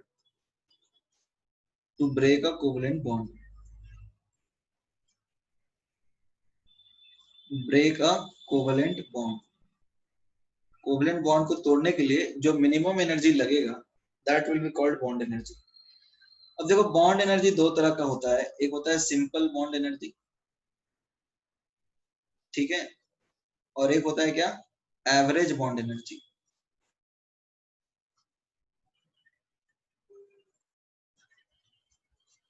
ठीक है, सिंपल बॉन्ड एनर्जी का मतलब क्या है? जैसे तुम्हारे पास हाइड्रोजन हाइड्रोजन एक ही बॉन्ड है, फ्लोरीन फ्लोरीन एक ही बॉन्ड है, और ऑक्सीजन ऑक्सीजन के बीच में एक ही तरह का बॉन्ड है, ठीक है, तो यहाँ पे सिंगल बॉन्ड होगा, सिंगल बॉन्ड, एक ही बॉन्ड तोड़ना है, ये बोल सकते हो वन बॉन्ड।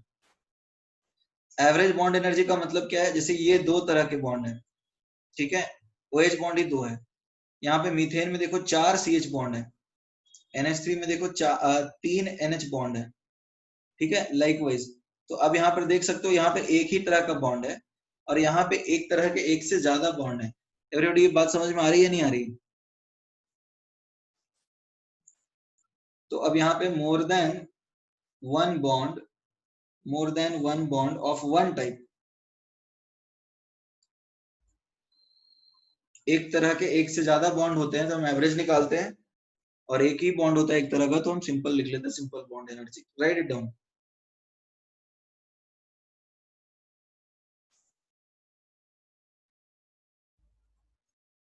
हाँ, रिकॉर्डिंग मिल जाएगी।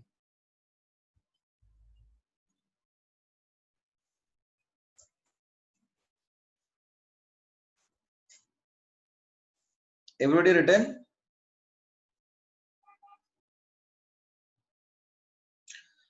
ठीक है, सिंपल एवरेज की बात करते हैं। जैसे मान लो, ठीक, एवरेज की बात करते हैं। सिंपल तो आसान है ना, एक ही बॉन्ड तोड़ना है। Let us talk about average bond energy.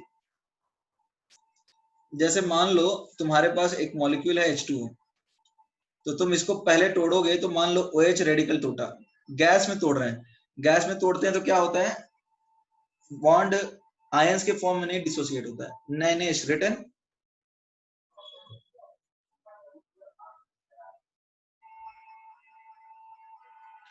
देखो, जब गैस में तोड़ते हैं ना तो आयंस में नहीं बनता है, बॉन्ड तोड़ रहे हैं गैस में, गैसियस फेज में बॉन्ड तोड़ रहे हैं, तो आयंस नहीं बनते हैं। फिर से क्या होगा, OH को फिर से तुम एनर्जी दोगे तो O ऑक्सीजन एटम और हाइड्रोजन बन गया। तो यहाँ पे इस प्रोसेस में लेट से एनर्जी लगा BD1 और इस प्रोसेस में एनर्जी लगा BD2, तो OH बॉन्ड एनर्जी हम कैसे डिफाइन करेंगे एवरीबॉडी? हम डिफाइन करेंगे BD1 plus BD2 divided by 2 ना। एवरीबॉडी, इज दैट क्लियर और नॉट? सिमिलरली यदि अपने पास CH है तो हम इसको एनर्जी दे करके बॉन्ड तोड़ रहे हैं, तो CH3 प्लस H बना, पहला CH बॉन्ड बना, टूटा, दिस इज BD1। फिर CH3 फिर से डिसोसिएट होता है, तो ये दूसरा बॉन्ड टूटा, दैट इज BD2। ठीक है, लाइकवाइज CH2 से फिर से बॉन्ड टूटा, तो दैट इज BD3। फिर CH जो है वो फिर से बॉन्ड टूटा, सो दैट इज BD4। तो अब एवरेज बॉन्ड एनर्जी क्या होगा? एवरेज CH बॉन्ड एनर्जी क्या होगा एवरीबॉडी? पहले लिख लीजिए, राइट इट डाउन।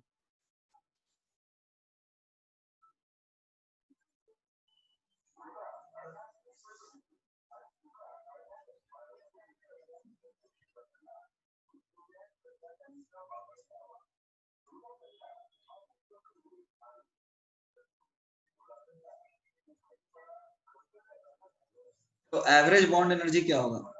CH का हम बोल सकते हैं एवरेज बॉन्ड एनर्जी क्या आएगा? It will be BD1 plus BD2 plus BD3 plus BD4 divided by 4. Everybody, is that clear or not?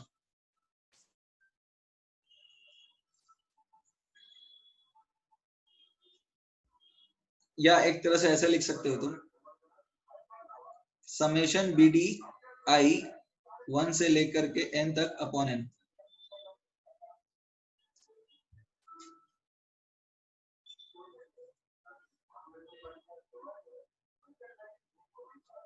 Dhruvil, is that clear now? Everybody written?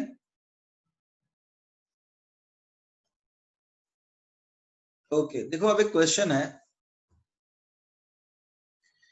if the total bond dissociation energy of CH4 molecule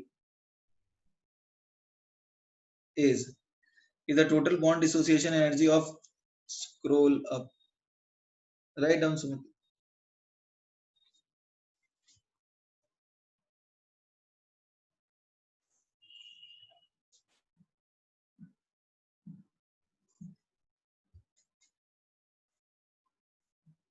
Written? Okay, अब देखो इसके ऊपर छोटा सा question कर रहे हैं, if the total bond dissociation energy of CH4 molecule is 400 kilojoule per mole and the total bond dissociation energy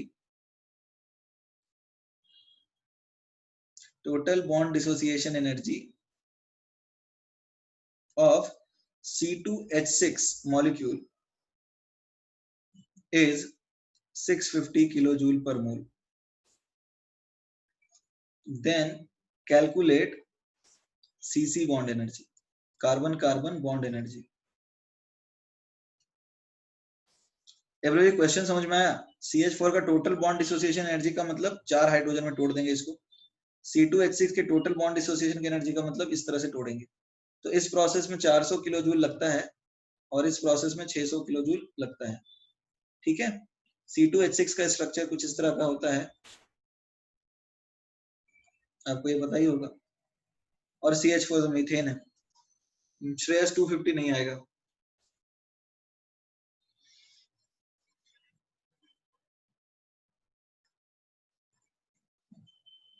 this is 650 kilo joule. हाँ Sarayu, your answer is correct. Prathamesh correct, Bhavesh गलत है, Shreyas now it is correct.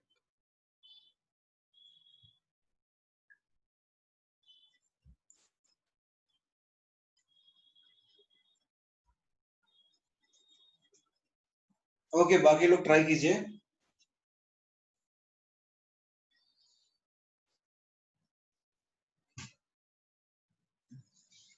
Siddhesh 250 नहीं नहीं गलत है, answer 50 होगा, सोचो थोड़ा इसके बारे में।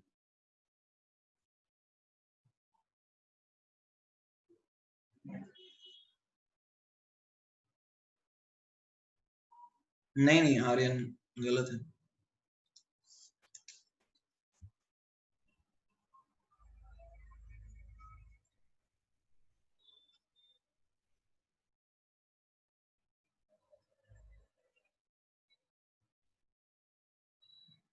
ओके ओके एवरीबॉडी, किसका आंसर आ गया, कितने लोग का आया, कितने लोग का नहीं आया? See correct answer is 50। So बहुत सारे लोगों का आंसर नहीं आया। ओके सी इस क्वेश्चन को सॉल्व करने के लिए हमें क्या करना है, देखो तुम्हारे पास 4 CH बॉन्ड है, किसमें? CH4 में। तुम्हारे पास 4 CH बॉन्ड्स हैं, राइट? कार्बन हाइड्रोजन बॉन्ड्स तुम्हारे पास 4 हैं। इन चारों को तोड़ने में 400 किलो जूल लगता है। तो वो एवरेज CH बॉन्ड के 4 टाइम्स है ना, तो CH bond energy, everybody CH bond energy क्या होगा? 100 किलो जूल होगा। ये बात समझ में आ रही है एवरीबॉडी? ये बात समझ में आ रही है नहीं आ रही है everybody? Average CH bond energy जो है, average CH bond energy, that is how much? That is 100 kilo joule. ठीक है ना? तुम्हारे पास कुछ इस तरह का ये मॉलिक्यूल है, तो इसमें CH कितने बॉन्ड्स हैं बताओ? इसका टोटल एनर्जी 650 लगता है, तो 6 CH बॉन्ड तोड़ने पड़ेंगे, तो 6 into 100 प्लस एक CC बॉन्ड तोड़ना होगा। तो CC बॉन्ड को तोड़ने में कितना एनर्जी लग रहा है everybody?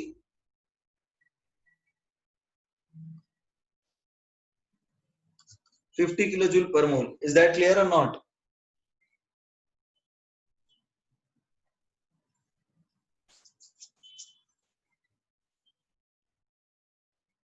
Okay fine fine.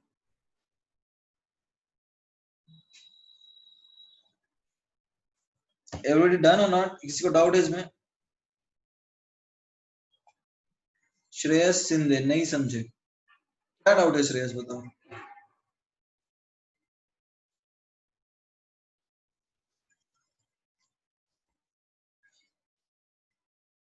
Shreyas क्या डाउट है? लास्ट में इस वाले पार्ट में सी एक्चुअली इस कंपाउंड में तुम्हारे पास तुम्हें दिख रहा है कि 6 CH बॉन्ड है, तो 6 CH बॉन्ड को तोड़ने में 600 जूल किलो जूल लगेगा, बिकॉज एक को तोड़ने में 100 लगता था, राइट? यानी कि इसको तोड़ने प्लस इसको तोड़ने में 650 लगेगा, तो इसको तोड़ने में सपोज CC लग रहा है, तो वो 650 क्वेश्चन में दिया है, तो इसको तोड़ने में कितना लगा? 50। ये समझ में नहीं आया? Shreyas is that clear? Shreyas Shinde आसान तो है?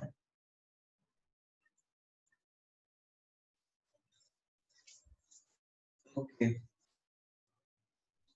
सी अभी जो हमारा आगे का टॉपिक है, लाइक सी हमने कोवेलेंट बॉन्डिंग में बॉन्ड पैरामीटर्स पढ़े कि क्या क्या बॉन्ड पैरामीटर्स होते हैं।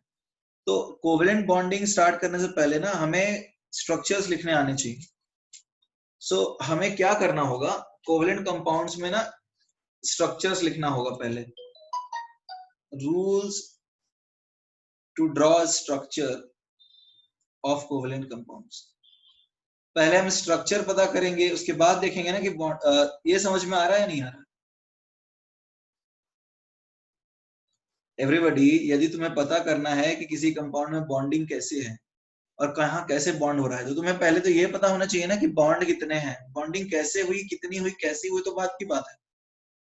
जैसे तुम्हें देखना है कि सामने वाले के हाथ कितने मजबूत हैं, तो उस प्राणी के कितने हाथ कितने पांव हैं वो तो पहले जानो।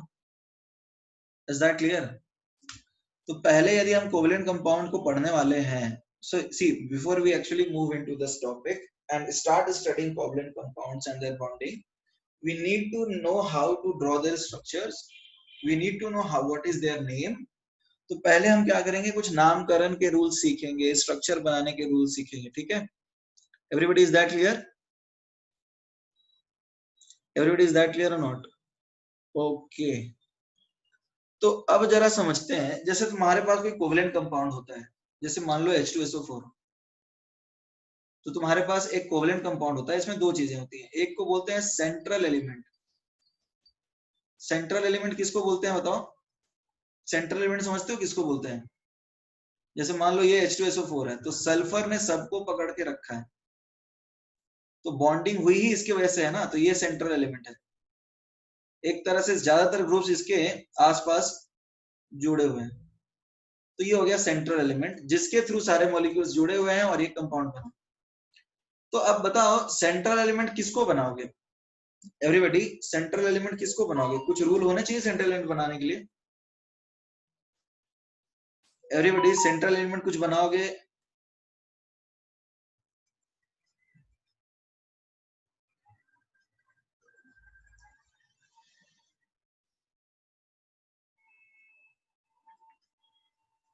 कुछ रूल्स होंगे?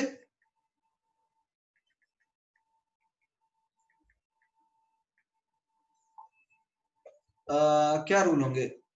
Maximum valency, maximum valency, okay maximum valency, okay ठीक है। सी, सबसे पहली बात यह है कि हमें सेंट्रल एलिमेंट कुछ ऐसा चुनना है जो कि ऑक्टोपस टाइप हो। समझ में आ रहा है? ऑक्टोपस समझ रहे हो? ऑक्टोपस जिसके बहुत सारे हाथ होते हैं, वो बहुत सारे लोगों को पकड़ के रख सकता है।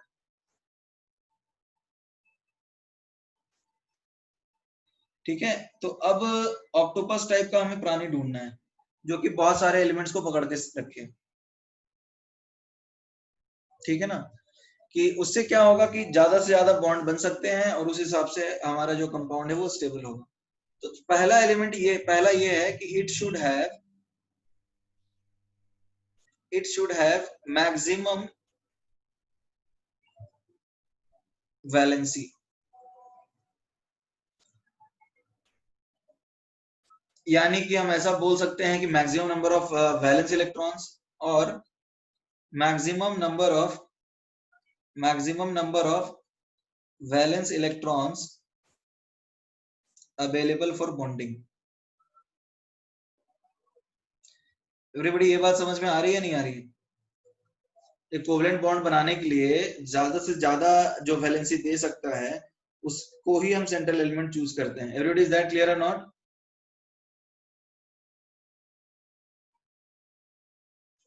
ओके, दूसरी चीज हमें क्या देखनी है? It should not be highly electropositive और हाईली इलेक्ट्रोनेगेटिव। ये समझ में आ रहा है? हाईली इलेक्ट्रोपॉजिटिव और highly electronegative.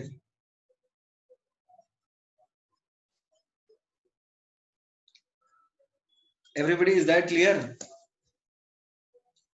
Everybody, is it clear और नॉट? ये वाला पॉइंट समझ में आ रहा है?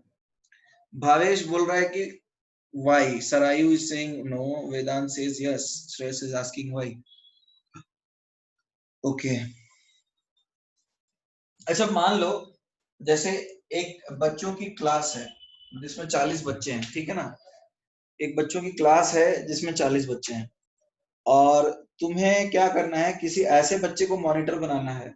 मान लो तुम टीचर हो उस क्लास के, और तुम्हें ऐसे एक बच्चे को मॉनिटर बनाना है जो क्या करे, जो टीचर नोट्स दे उसको सबको दे दे, सबको डिस्ट्रीब्यूट कर दे, मतलब वो सबसे बात करता हो, उसकी सबसे बनती हो। तो तुम क्या किसको बनाओगे? जो सबसे ज्यादा इंटेलिजेंट है उसको बनाओगे? जो बहुत तेज बच्चे होते हैं ना, वो भी सबसे बात नहीं करते, वो कुछ सिलेक्टिव लोगों से ही बात करते हैं, राइट?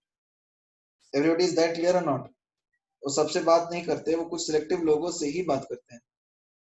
Is that clear?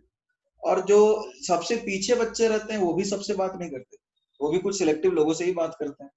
तो तुम क्या करोगे? कोई बीच वाला लड़का ढूंढोगे जो थोड़ा सा एक तरह से इंटरमीडिएट मॉडरेट टाइप का हो, जो सबसे बात करे। उसी तरह से केमिस्ट्री में यदि कोई एलिमेंट बहुत ज्यादा इलेक्ट्रोपॉजिटिव है, जैसे मान लो तुम हाइड्रोजन की बात करो या फिर पोटेशियम की बात करो, वो लिमिटेड कंपाउंड के साथ ही बॉन्ड बनाता है। ठीक है, फ्लोरीन की बात कर लो तो फ्लोरीन लिमिटेड हाईली इलेक्ट्रोनेगेटिव हो, सबके साथ बॉन्ड नहीं बनाएगा। तो अब बहुत ज्यादा हाईली इलेक्ट्रोनेगेटिव है और हाईली इलेक्ट्रोपॉजिटिव है, तो उसकी बॉन्डिंग की पॉसिबिलिटी सेलेक्टिव हो जाती है, वो काफी कम हो जाती है। ठीक है, वो सबके साथ बॉन्ड नहीं बना सकता। ठीक है ना। और यदि तुम ये समझो कि बहुत ज्यादा इलेक्ट्रोपॉजिटिव और बहुत ज्यादा इलेक्ट्रोनेगेटिव का मतलब ये है कि उसके बॉन्डिंग की पॉसिबिलिटीज लिमिटेड हो जाएगी, वो सबके साथ बॉन्ड नहीं बना पाएगा। तो तुम्हें कोई ऐसा एलिमेंट चाहिए जो ऑक्टोपस हो और किसी के साथ भी बॉन्ड बना ले। Is that clear? तुम्हें मैक्सिमाइज करनी है चांसेस या फिर पॉसिबिलिटी किसकी, बॉन्डिंग की, तो उसी को सेंट्रल एटम बनाओगे, राइट? इज दैट क्लियर और नॉट? तो इसको लिखो।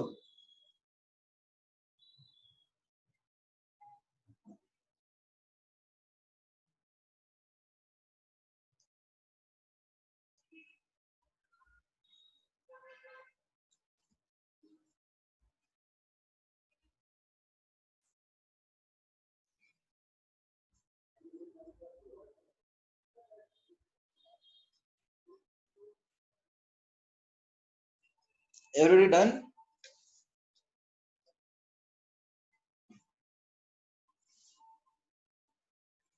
ओके। अच्छा, एक टर्म होता है कोवैलेंसी। अब जैसे हम लोग वैलेंसी की बात कर रहे हैं कि वैलेंसी ज्यादा होना चाहिए, हम अब सीख लेते हैं कि कोवैलेंसी क्या होता है। एवरीबॉडी, व्हाट इज कोवैलेंसी, बताओ। कोवैलेंसी क्या होता है एवरीबॉडी? एवरीबॉडी, कोवैलेंसी क्या होता है? Everybody, what is covalency? कोई नहीं बोलेगा।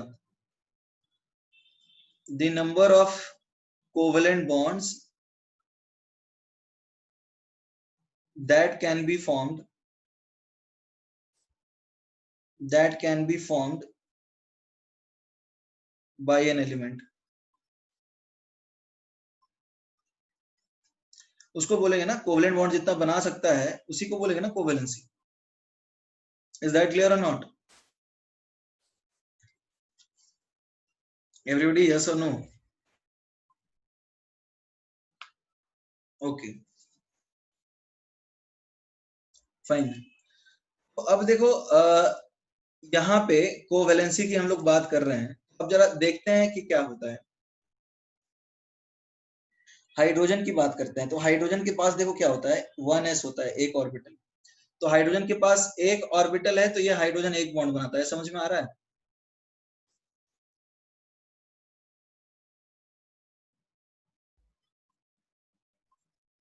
Written Ayush and Dhruvil.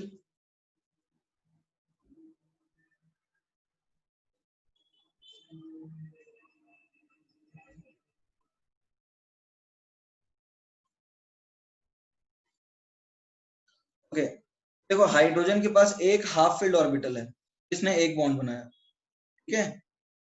Nitrogen की बात कर लेते हैं, 1s2 2s2 2p3, 1s2 2s2 2p3 है ना। तो अब ये बॉन्डिंग तो यहां से करेगा ना, वैलेंस शेल से, तो 2s2 और 2p3।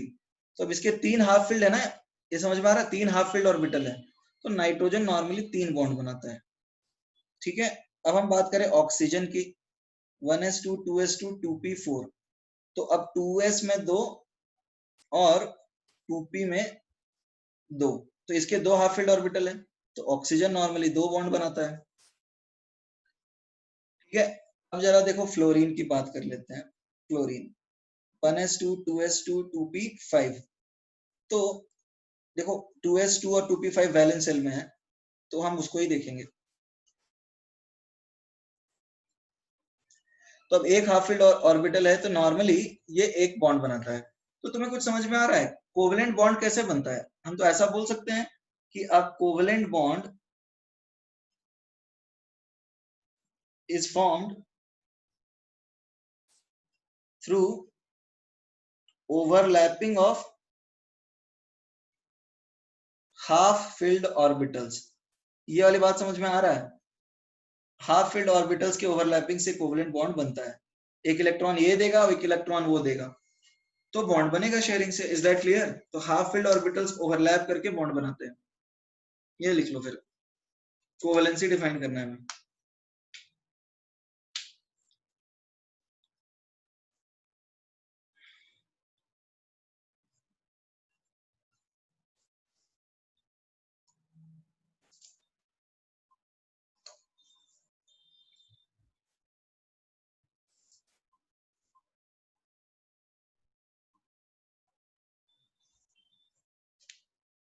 Everybody done?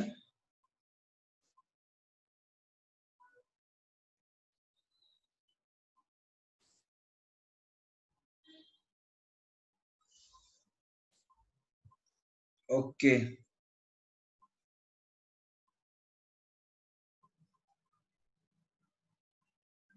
ओके ठीक है। अच्छा एक बात बताओ, जैसे तुम्हारे पास एक कंपाउंड है CH4, how to write orbitals electronic configuration लिखना नहीं आता? Siddhesh what you want to ask? Electronic configuration लिखना नहीं आता?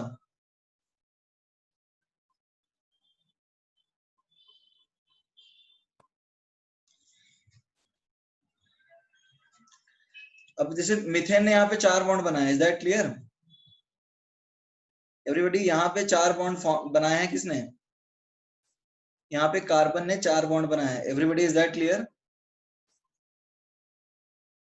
एवरीबॉडी, ये तो दिख रहा है ना, कार्बन ने 4 बॉन्ड बनाए हैं। Okay, fine fine. So now let us right the configuration. It is 1s2 2s2 2p2। तो वैलेंस सेल से ये बॉन्ड बनेगा, तो 2s2 और 2p2।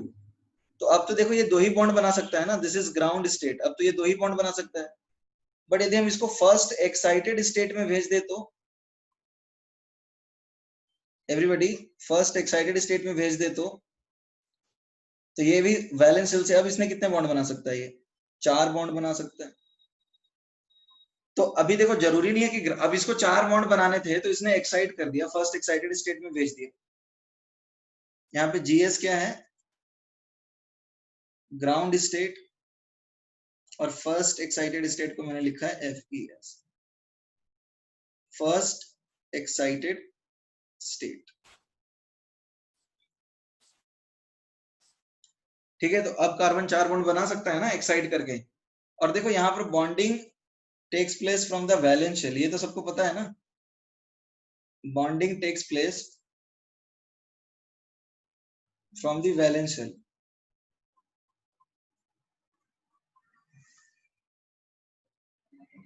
ये लिख लीजिए।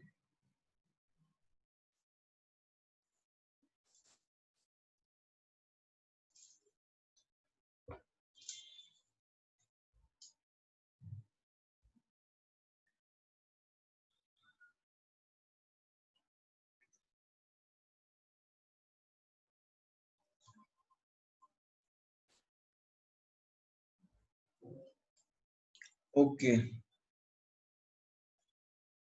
Fine fine fine. देखो क्या है, नेक्स्ट आता है देयर इज अ कॉन्सेप्ट, होता है बॉन्ड पेयर और एक होता है लोन पेयर। बॉन्ड पेयर और लोन पेयर समझते हो एवरीबॉडी? एवरीबॉडी, बॉन्ड पेयर और लोन पेयर पता है? ओके, बॉन्ड पेयर क्या होता है? these are the electrons, these are the pair of electrons involved in bonding। ये प्रॉपर बॉन्डिंग में इन्वॉल्व करते हैं। और लोन पेयर कौन है बताओ? दीज, सिद्धेश, ठीक है सिद्धेश कर रहा हूं scroll up.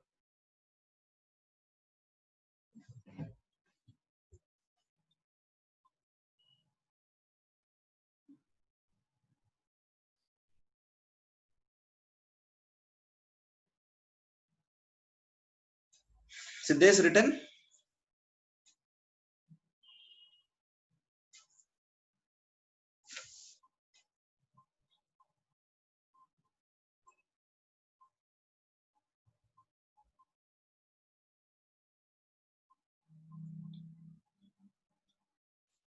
Siddhesh return.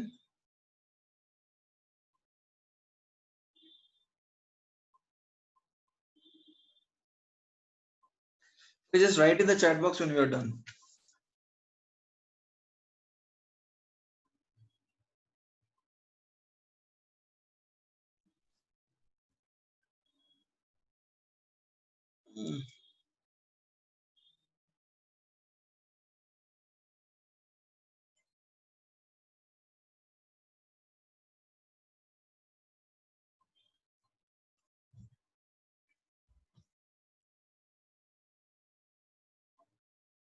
Done, Siddesh, or not?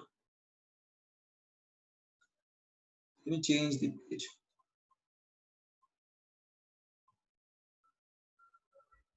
Okay, just a minute.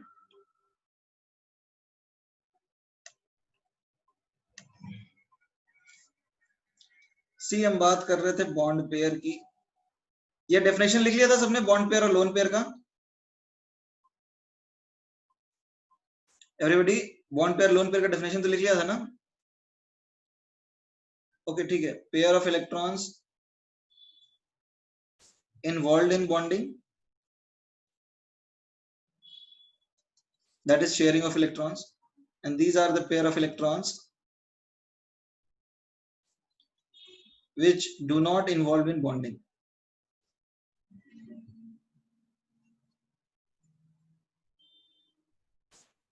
So bond pair represents that pair of electron which is actually involved in bonding, and lone pair represents that pair of electron which is not involved in bonding.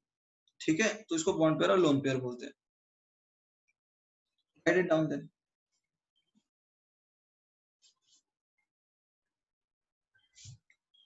देखिए ये सारे basic terms ही चल रहे हैं, मतलब structure draw करने में भी हमें बॉन्ड पेयर लोन पेयर दिखाना होता है. Everybody done?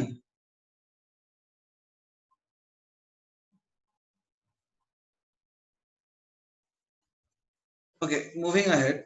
देखो मान लो तुम्हारे पास H2O है, H2O है, राइट? तो ऑक्सीजन के पास कितने इलेक्ट्रॉन होते हैं एवरीबॉडी?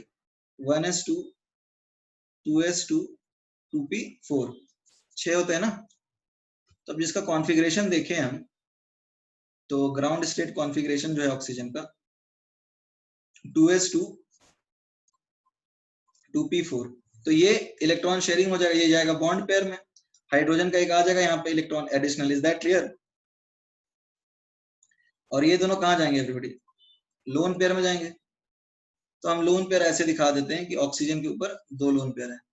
ये समझ में आ रहा है नहीं आ रहा?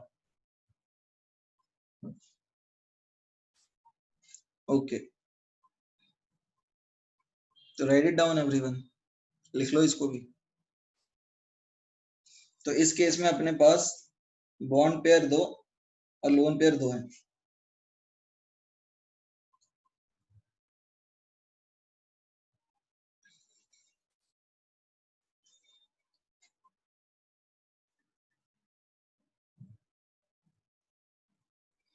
Everybody written?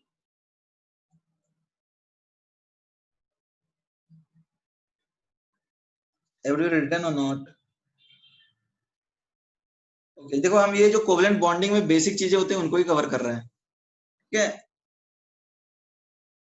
दोनों ऑर्बिटल्स, श्रेयस कर सर वो दोनों ऑर्बिटल्स हैं क्या? कौन से दोनों? कौन से दोनों? 2s और 2p का एक एक ऑर्बिटल लोन पेयर रखे हुए हैं. लोन पेयर ये 2s और 2p का एक, ये ऑर्बिटल्स लोन पेयर रखे हुए हैं. Is that clear? These one orbital of 2p and one of 2s is having a lone pair.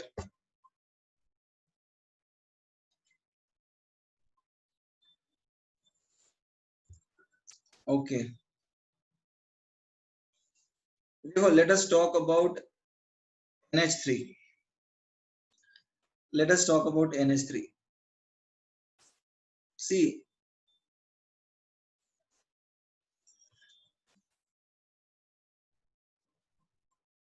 ये तुम्हारे पास एक लोन पेयर है, ठीक है ना? इसमें कैसे हम दिखा रहे हैं? Nitrogen 7, 1s2, 2s2, 2p3. अब हमें इसकी जरूरत नहीं, हमें पता 5 इलेक्ट्रॉन से 3 बॉन्ड में गए, तो बॉन्ड पेयर हम 3 बता के डायरेक्टली लोन पेयर एक बता सकते हैं क्या? देखो इसके वैलेंस इलेक्ट्रॉन 5 होते हैं, तो और एक एक इलेक्ट्रॉन में 3 गया, तो हम डायरेक्टली बता सकते हैं क्या एवरीबॉडी? अब तो थोड़ा प्रैक्टिस हो जाएगा. उसी तरह से SO2 है, SO2 कुछ इस तरह का होता है, ये बॉन्ड होता है इसका, तो अब एक लोन पेयर होगा. इस तरह से तो बता सकते हो ना एवरीबॉडी? एवरीबॉडी से यस और नो. SO2 में 2 डबल बॉन्ड बनाता है ना ऑक्सीजन, ऑक्सीजन की वैलेंसी 2 है, 2 डबल बॉन्ड बनाता है. ये सब तो सबको पता होगा. ऑक्सीजन 2 बॉन्ड बनाना चाहता है. ठीक है ठीक है.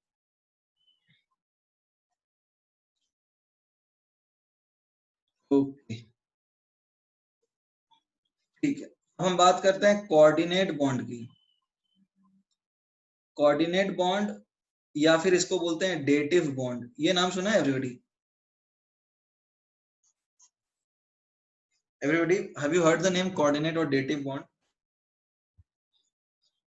अमन इज सेइंग नाइट्रोजन का 2 लोन पेयर होगा। अमन तुम्हें नाइट्रोजन के 2 लोन पेयर लग रहे हैं यहाँ पे?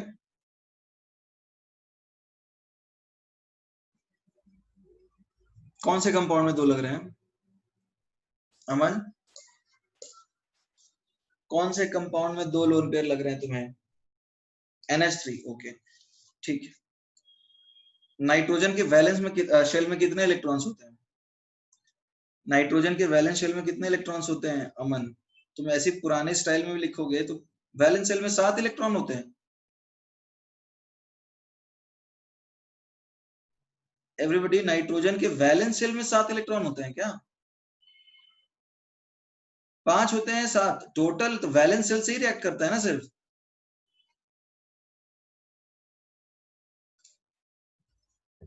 तो वैलेंस शेल में 5 हैं, 3 शेयर कर दिया तो बचा 2 ही ना, तो एक ही तो लोन पेयर हुआ। 3 बॉन्ड बना रहा है तो 3 शेयर कर दिया तो बचा 2, तो 2 से तो एक ही पेयर बनेगा ना।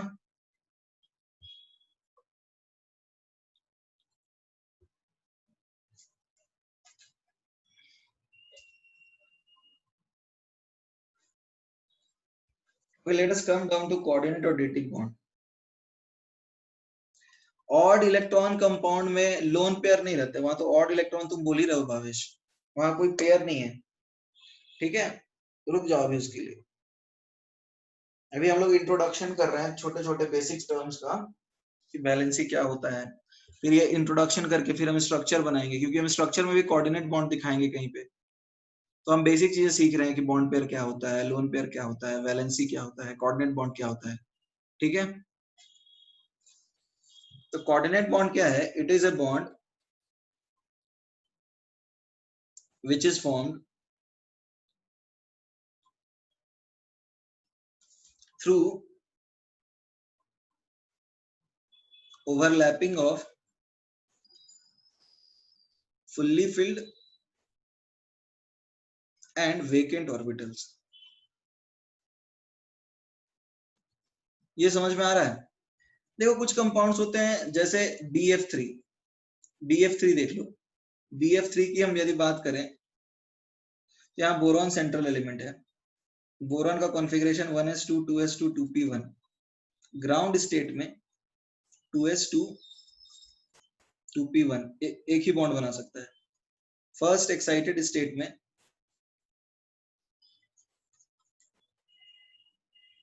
3 बॉन्ड बना सकता है। Everybody is that clear? First excited state में 3 बॉन्ड बना सकता है। Is that clear? फाइन, अब इसने 3 बॉन्ड बना लिए, अब इसने 3 बॉन्ड बना लिए। Is that clear? अब एक बात होता है, इसको ऑक्टेट कंप्लीट हुआ, यहाँ इसने फ्लोरीन ने एटम्स इलेक्ट्रॉन्स दे दिए, तो ऑक्टेट इज स्टिल कंप्लीट।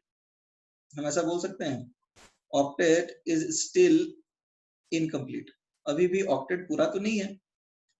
तो ऐसे तो इसका एक टेंडेंसी होगा, so this it will have a tendency to accept electron pair, accept electron pair, electron pair acceptor है ना ये, तो इसको बोलते हैं हम ल्यूइस एसिड। ल्यूइस एसिड नाम सुना है? ल्यूइस एसिड को बोलते हैं इलेक्ट्रॉन पेयर एक्सेप्टर, मतलब इलेक्ट्रॉन पानी में ये ले लेगा, right? It will have a tendency to accept electron, so इसको हम बोलते हैं इलेक्ट्रॉन पेयर एक्सेप्टर। ठीक है, Lewis acid is something which is called electron pair acceptor. देखो एसिड जो है, स्क्रॉल अप करूं, अब क्या छूट गया?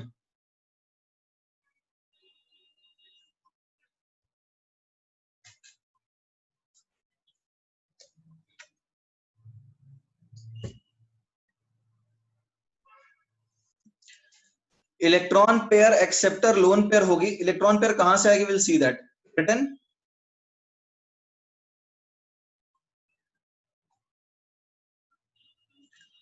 ओके, तो अब देखो, आई होप ये बात तुम्हें समझ में आई होगी कि इसके पास एक इलेक्ट्रॉन की तो जरूरत है, अब जैसे मान लो कोई कंपाउंड है जैसे NH3, तो NH3 के पास क्या है एवरीबॉडी?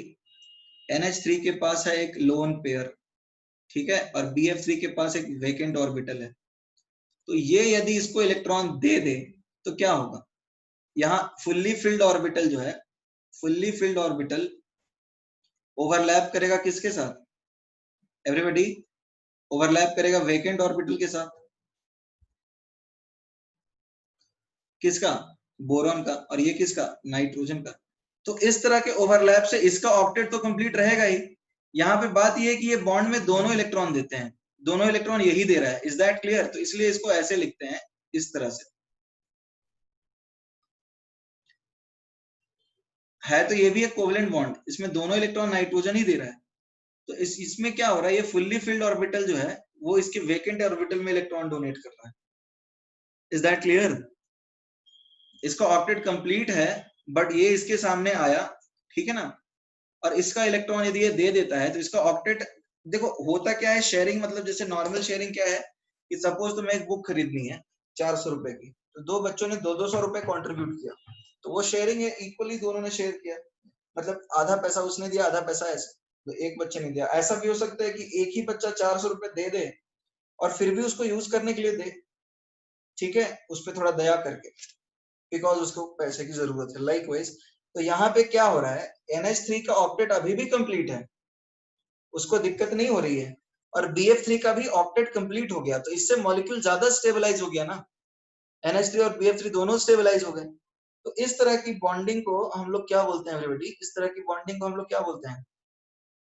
Coordinate bonding. जहां पे एक एलिमेंट अपने फुल्ली फिल्ड ऑर्बिटल से इलेक्ट्रॉन डोनेट करता है दूसरे एलिमेंट के, कहां पे बताओ? वेकेंट ऑर्बिटल में। NH3 का ऑक्टेट कंप्लीट कैसे रहा? क्योंकि 4 इलेक्ट्रॉन्स तो उसके पास अभी भी अवेलेबल है ना। अरे 4 बॉन्ड तो है ही ना, 8 इलेक्ट्रॉन तो इसके पास अभी भी अवेलेबल है। Shreyas, is that clear? Electrons दोनों वही दे रहा है, बॉन्ड के लिए, बोरॉन को नहीं दे रहा है। वो बॉन्ड के लिए जो इलेक्ट्रॉन दो लगते हैं वो एक एक दोनों देते हैं, यहाँ पर दोनों नाइट्रोजन ही दे रहा है। ऑर्बिटल जब ओवरलैप करते हैं तो उससे बॉन्ड बनता है। जिसे समझने की कोशिश करो, जैसे मान लो ये p ऑर्बिटल है, let's say this is px और ये px है, तो ये ओवरलैप करेंगे तो एक एक इलेक्ट्रॉन लेके आएंगे। तो ऐसा भी हो सकता है ना कि दोनों इलेक्ट्रॉन यही लेके आ जाए और ये खाली आ जाए, तो भी तो बॉन्ड बनेगा।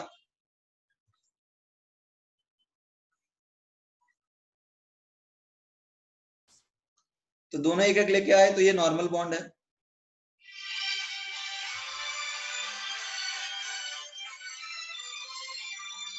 Just minute, just write it down. Hello,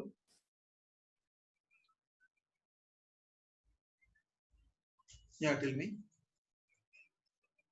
correct, correct.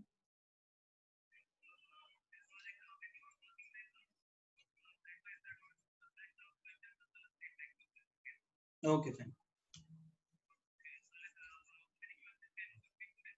Around 40 to 50।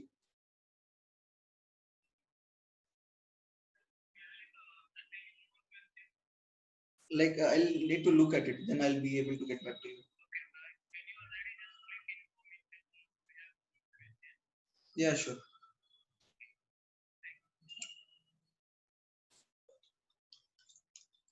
Okay, sorry. So देखो, this is normal bond, मतलब B डोनेट नहीं करता, हाँ ऑब्वियसली, यहाँ पे दोनों डोनेट कर रहे हैं ना, और ये हो गया कोऑर्डिनेट बॉन्ड। अरे ऐसा भी तो होता है ना कि जैसे पार्टी दे रहे हैं तो दोनों बच्चे कंट्रीब्यूट कर रहे हैं, मतलब खाना खाने जा रहे हो और दोनों आधा आधा पैसा दिया, ठीक है। जैसे रमेश और सुरेश गए एक होटल में खाना खाने के लिए या फिर रेस्टोरेंट में खाना खाने के लिए, तो रमेश ने भी पैसे दिए आधे और सुरेश ने भी पैसे दिए आधे, ठीक है। दूसरा तरीका क्या होता है, सपोज रमेश ने ही सारे पैसे दिए और सुरेश ऐसे ही खा रहा है, तो दूसरा वाला कोऑर्डिनेट बॉन्ड है ना, और पहला वाला कोवलेंट बॉन्ड है, normal bond. Everybody is that clear और not? Everybody is that clear? तो write it down.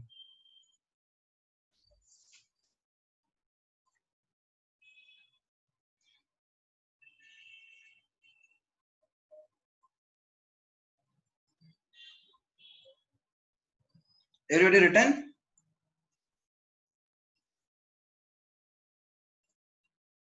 Okay. Okay, fine. So tell me one more thing. जैसे कोऑर्डिनेट बॉन्ड के एग्जांपल्स और भी हो सकते हैं क्या? एवरीबॉडी, कोऑर्डिनेट बॉन्ड के एग्जांपल्स और भी हो सकते हैं. जैसे मान लो तुम्हारे पास कंपाउंड है SO3. SO3 SO3 से आसान हम लेते हैं NH4+. देखो NH3 प्लस H+ के पास कोई इलेक्ट्रॉन नहीं है और ये चाहता है हीलियम का कॉन्फ़िगरेशन पाना, राइट? तो H+ के केस में वैकेंट ऑर्बिटल है इसका और ये चाहता है हीलियम के जैसा बनना. और NH3 के पास एक लोन पेयर है. NH3 के पास एक लोन पेयर है, तो ये क्या करता है, इसको इलेक्ट्रॉन दे देता है. तो इससे अपने को मिलता है NH4+. Is that clear? तो यहां पे भी इसने इलेक्ट्रॉन दिया ना.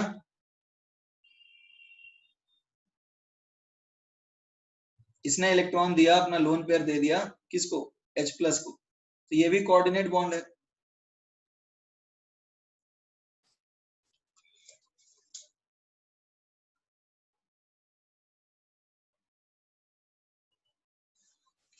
ठीक है, इसको लिख लीजिए.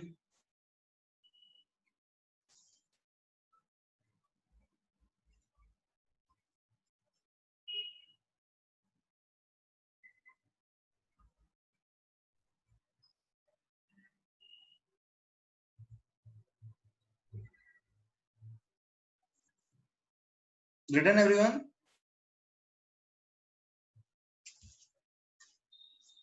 ओके.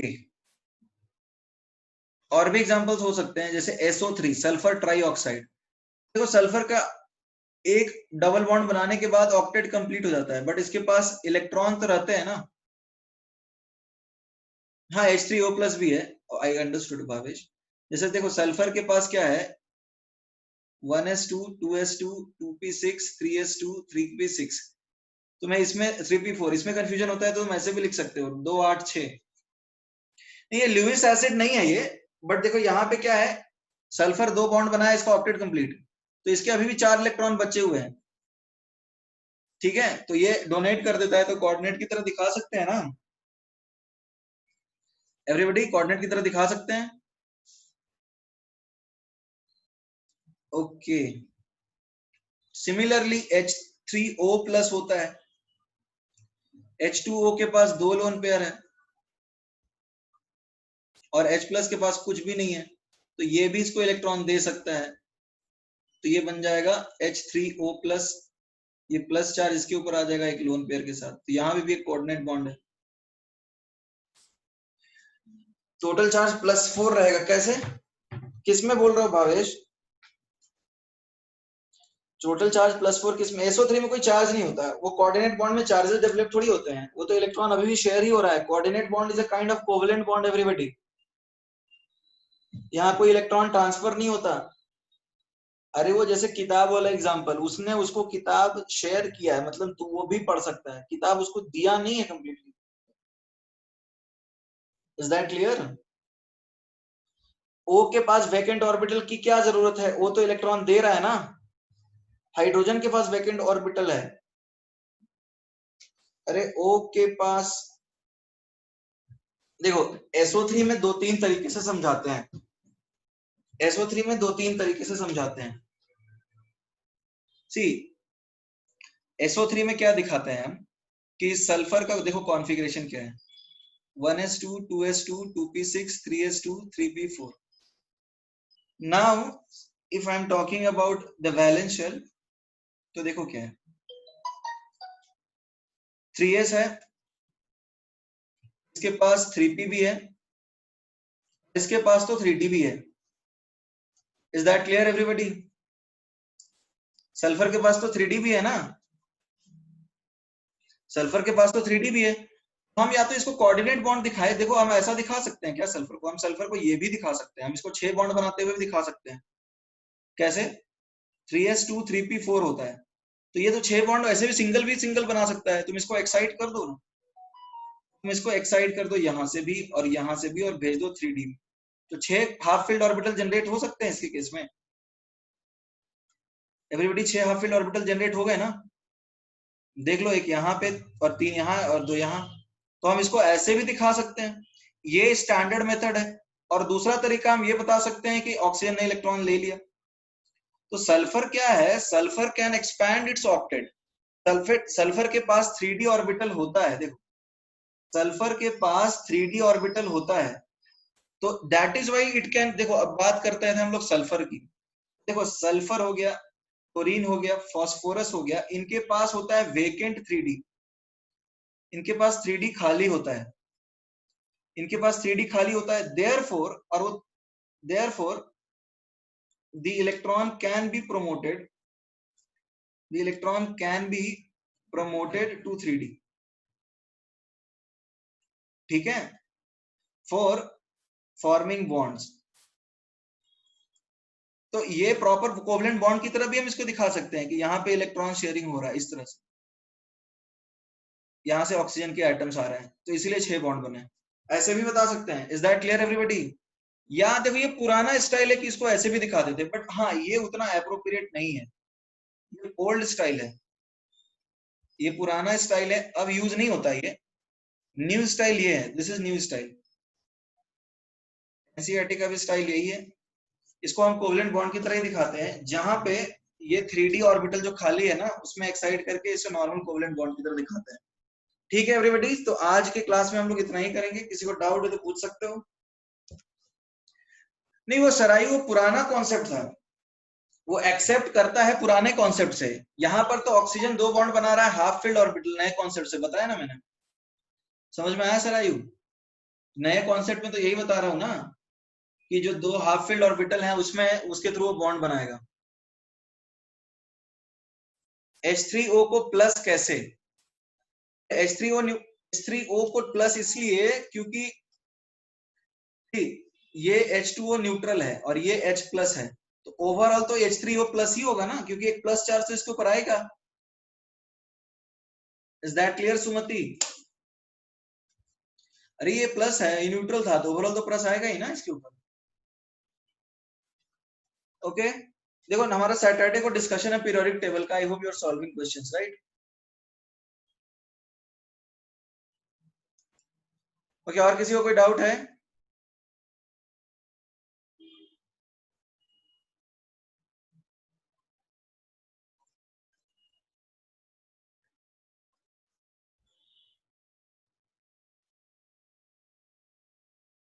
फाइन, सबने लिख लिया? Okay then will meet in the next class. मिल जाएगा पीडीएफ, इसका मिल जाएगा, डोंट वरी अबाउट इट, ठीक है।